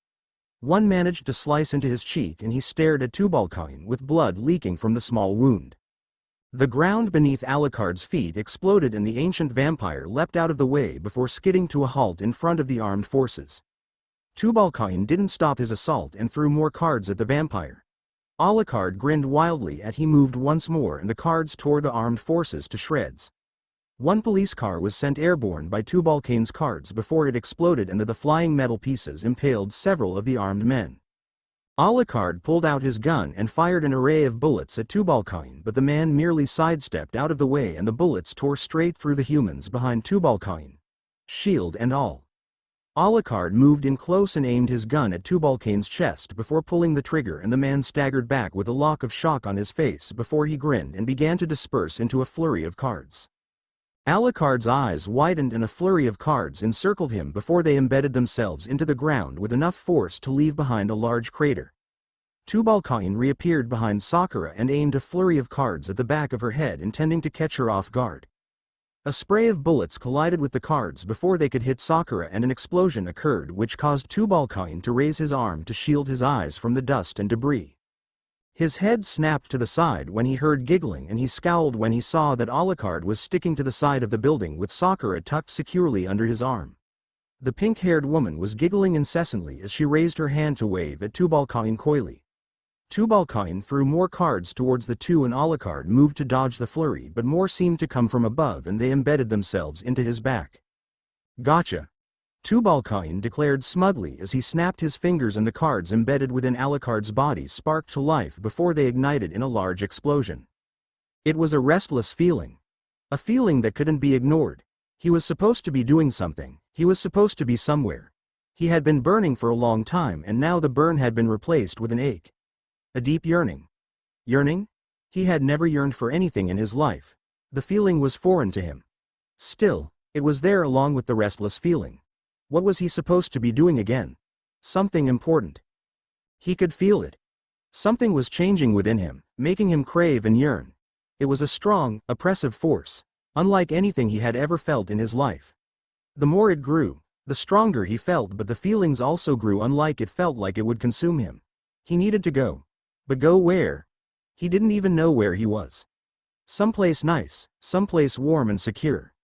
Warm? He hadn't felt warmth in a long time. It was nice. Still, he needed to leave and go. But where? This was becoming tiresome. He knew. Deep down, somewhere, he knew what he was craving and he knew where he needed to be, but it remained out of his reach. It was frustrating. What he doing here anyways? How did he get here? Something had happened. He remembered blood. The most intoxicating and decadent blood he had ever tasted. No virgin. But so much better. Pure power. Someone's blood. Someone important, he remembered. Sakura Haruno. Jan Valentine woke up. Alucard laughed. Loud, maniacal laughter with a bloodthirsty grin on his face. He was having fun. So much fun. Sakura tilted her head to the side as she stared at the count. She was amused. Alucard was bleeding. It wouldn't stop. The blood pooled onto the concrete of the roof in a large mass. Enchanted cards. Millennium was full of fearsome individuals, but they were fools nonetheless. Fools who would soon perish and be eradicated completely from existence. Tubal Cain stood on the opposite side of the roof from where Sakura and Alucard were standing. He had his hands folded pristinely behind his back as he peered at the odd couple. Sakura was completely uninjured. She hadn't moved to attack Tubal Cain since the moment he had introduced himself. The Count had claimed to be his opponent. Sakura wouldn't interfere. "Are you prepared, Alucard? Go back to your home in the depths of hell," Tubal Cain declared, and Alucard began to laugh once more, much to the man's chagrin. Tubal Cain saw nothing that could be seen as amusing in this situation, and he glared at the no-life king in anger. "What's so funny?" he demanded before he found himself sidestepping out of pure reflex as a bullet whizzed past where his head had once been. Tubal Cain's eyes snapped to the left where he spotted Sarah's crouched down with a determined expression on her face as she prepared to reload her gun. Tubal Cain procured more cards between his fingers as he glared at Sarah's and whipped them in her direction with no hesitation. She fired off more bullets and they collided with the cards, causing small explosions to ensue. Sakura giggled from her place on the sidelines as she watched the young Draculina give aid to her master in battle. Sarah's switched to rapid-fire mode and began to shoot off an array of bullets towards Tubal Cain, which the man blocked with his cards. He glared and swore as he found himself stuck on the defensive as he continued to deflect the bullets with his cards. He couldn't find any opening to retaliate. "Damn you!" he swore vehemently before he finally was able to move and send more cards in the young Draculina's direction. Sarah's loaded her gun and shot a massive shell at Tubal Cain, but he merely threw another card which cut clean through the bullet. "Don't underestimate me," he roared before he sent a flurry of cards at Sarah's, who ducked out of the way, but the cards embedded themselves in the ground and quickly exploded. Sakura, who had been standing a bit too close to a card, was knocked back and her body went sailing in the air and over the edge of the roof. "Miss Sakura!" Sarah's called out in alarm as she watched the pink-haired woman get blasted away, but her attention was quickly turned back to Tubal Cain, who had gasped in horror as Alucard materialized in front of him with his gun pointed directly at his face and a dark sneer of the vampire's face. "Scream like a pig," Alucard demanded as he shot a bullet at Tubal Cain, but the man staggered off to the side to avoid the blow. Alucard emerged from the writhing mass of shadows. In his black bodysuit and his hair grown out to his mid-back. He pulled on Tubal Cain's arm before stepping down on the man's left, crushing the bone and muscle completely. Tubal Cain screamed in pain. Tubal Cain slipped a card between his fingers as he prepared to strike Alucard through his heart, but the no-life king reared his fist back and met the man's attack head-on. Alucard's fingers tore clean through the card and down through the expanse of Tubal Cain's arm, tearing through muscle and bone like a hot knife in butter. Alucard grasped Tubal Cain's face with his hand and leaned forward to sink his razor-sharp teeth into the side of the man's neck. "Checkmate, dandy man. Now, fulfill your promise to me and carry out the mission I give you. I'll have your life. Tell me everything," Alucard commanded to the fear-stricken pain before he tore into man's jugular with a spray of blood splattering everywhere. Alucard released the man and watched in disinterest as his body went alight in flames before he reached out to Alucard whilst he burned. Alucard released animalistic howl before his body was engulfed in shadows, and moments later he was redressed in his red coat as he clapped slowly. Sarah stared at her master with a mixture of concern and confusion on her eyes as she attempted to ask him if he was all right. "Kill your enemies, kill your allies, your country, your people, yourself. No matter how much you kill, it's not enough. We're both troublesome warmongers, aren't we, Major?" Alucard seemed to speak to himself before his crimson gaze turned over to where Sakura stood completely unscathed as she stared up at the sky with a thoughtful expression on her face. "The Countess belongs to me," Alucard declared as he watched his fledgling rush over to Sakura to see if the woman were all right, and Sakura smiled at the younger woman, before she placed her hand on Sarah's head and ruffled her hair affectionately. It was going to be a beautiful war. The end. I hope you enjoyed this episode. Remember to subscribe and like this video. See you in the next part.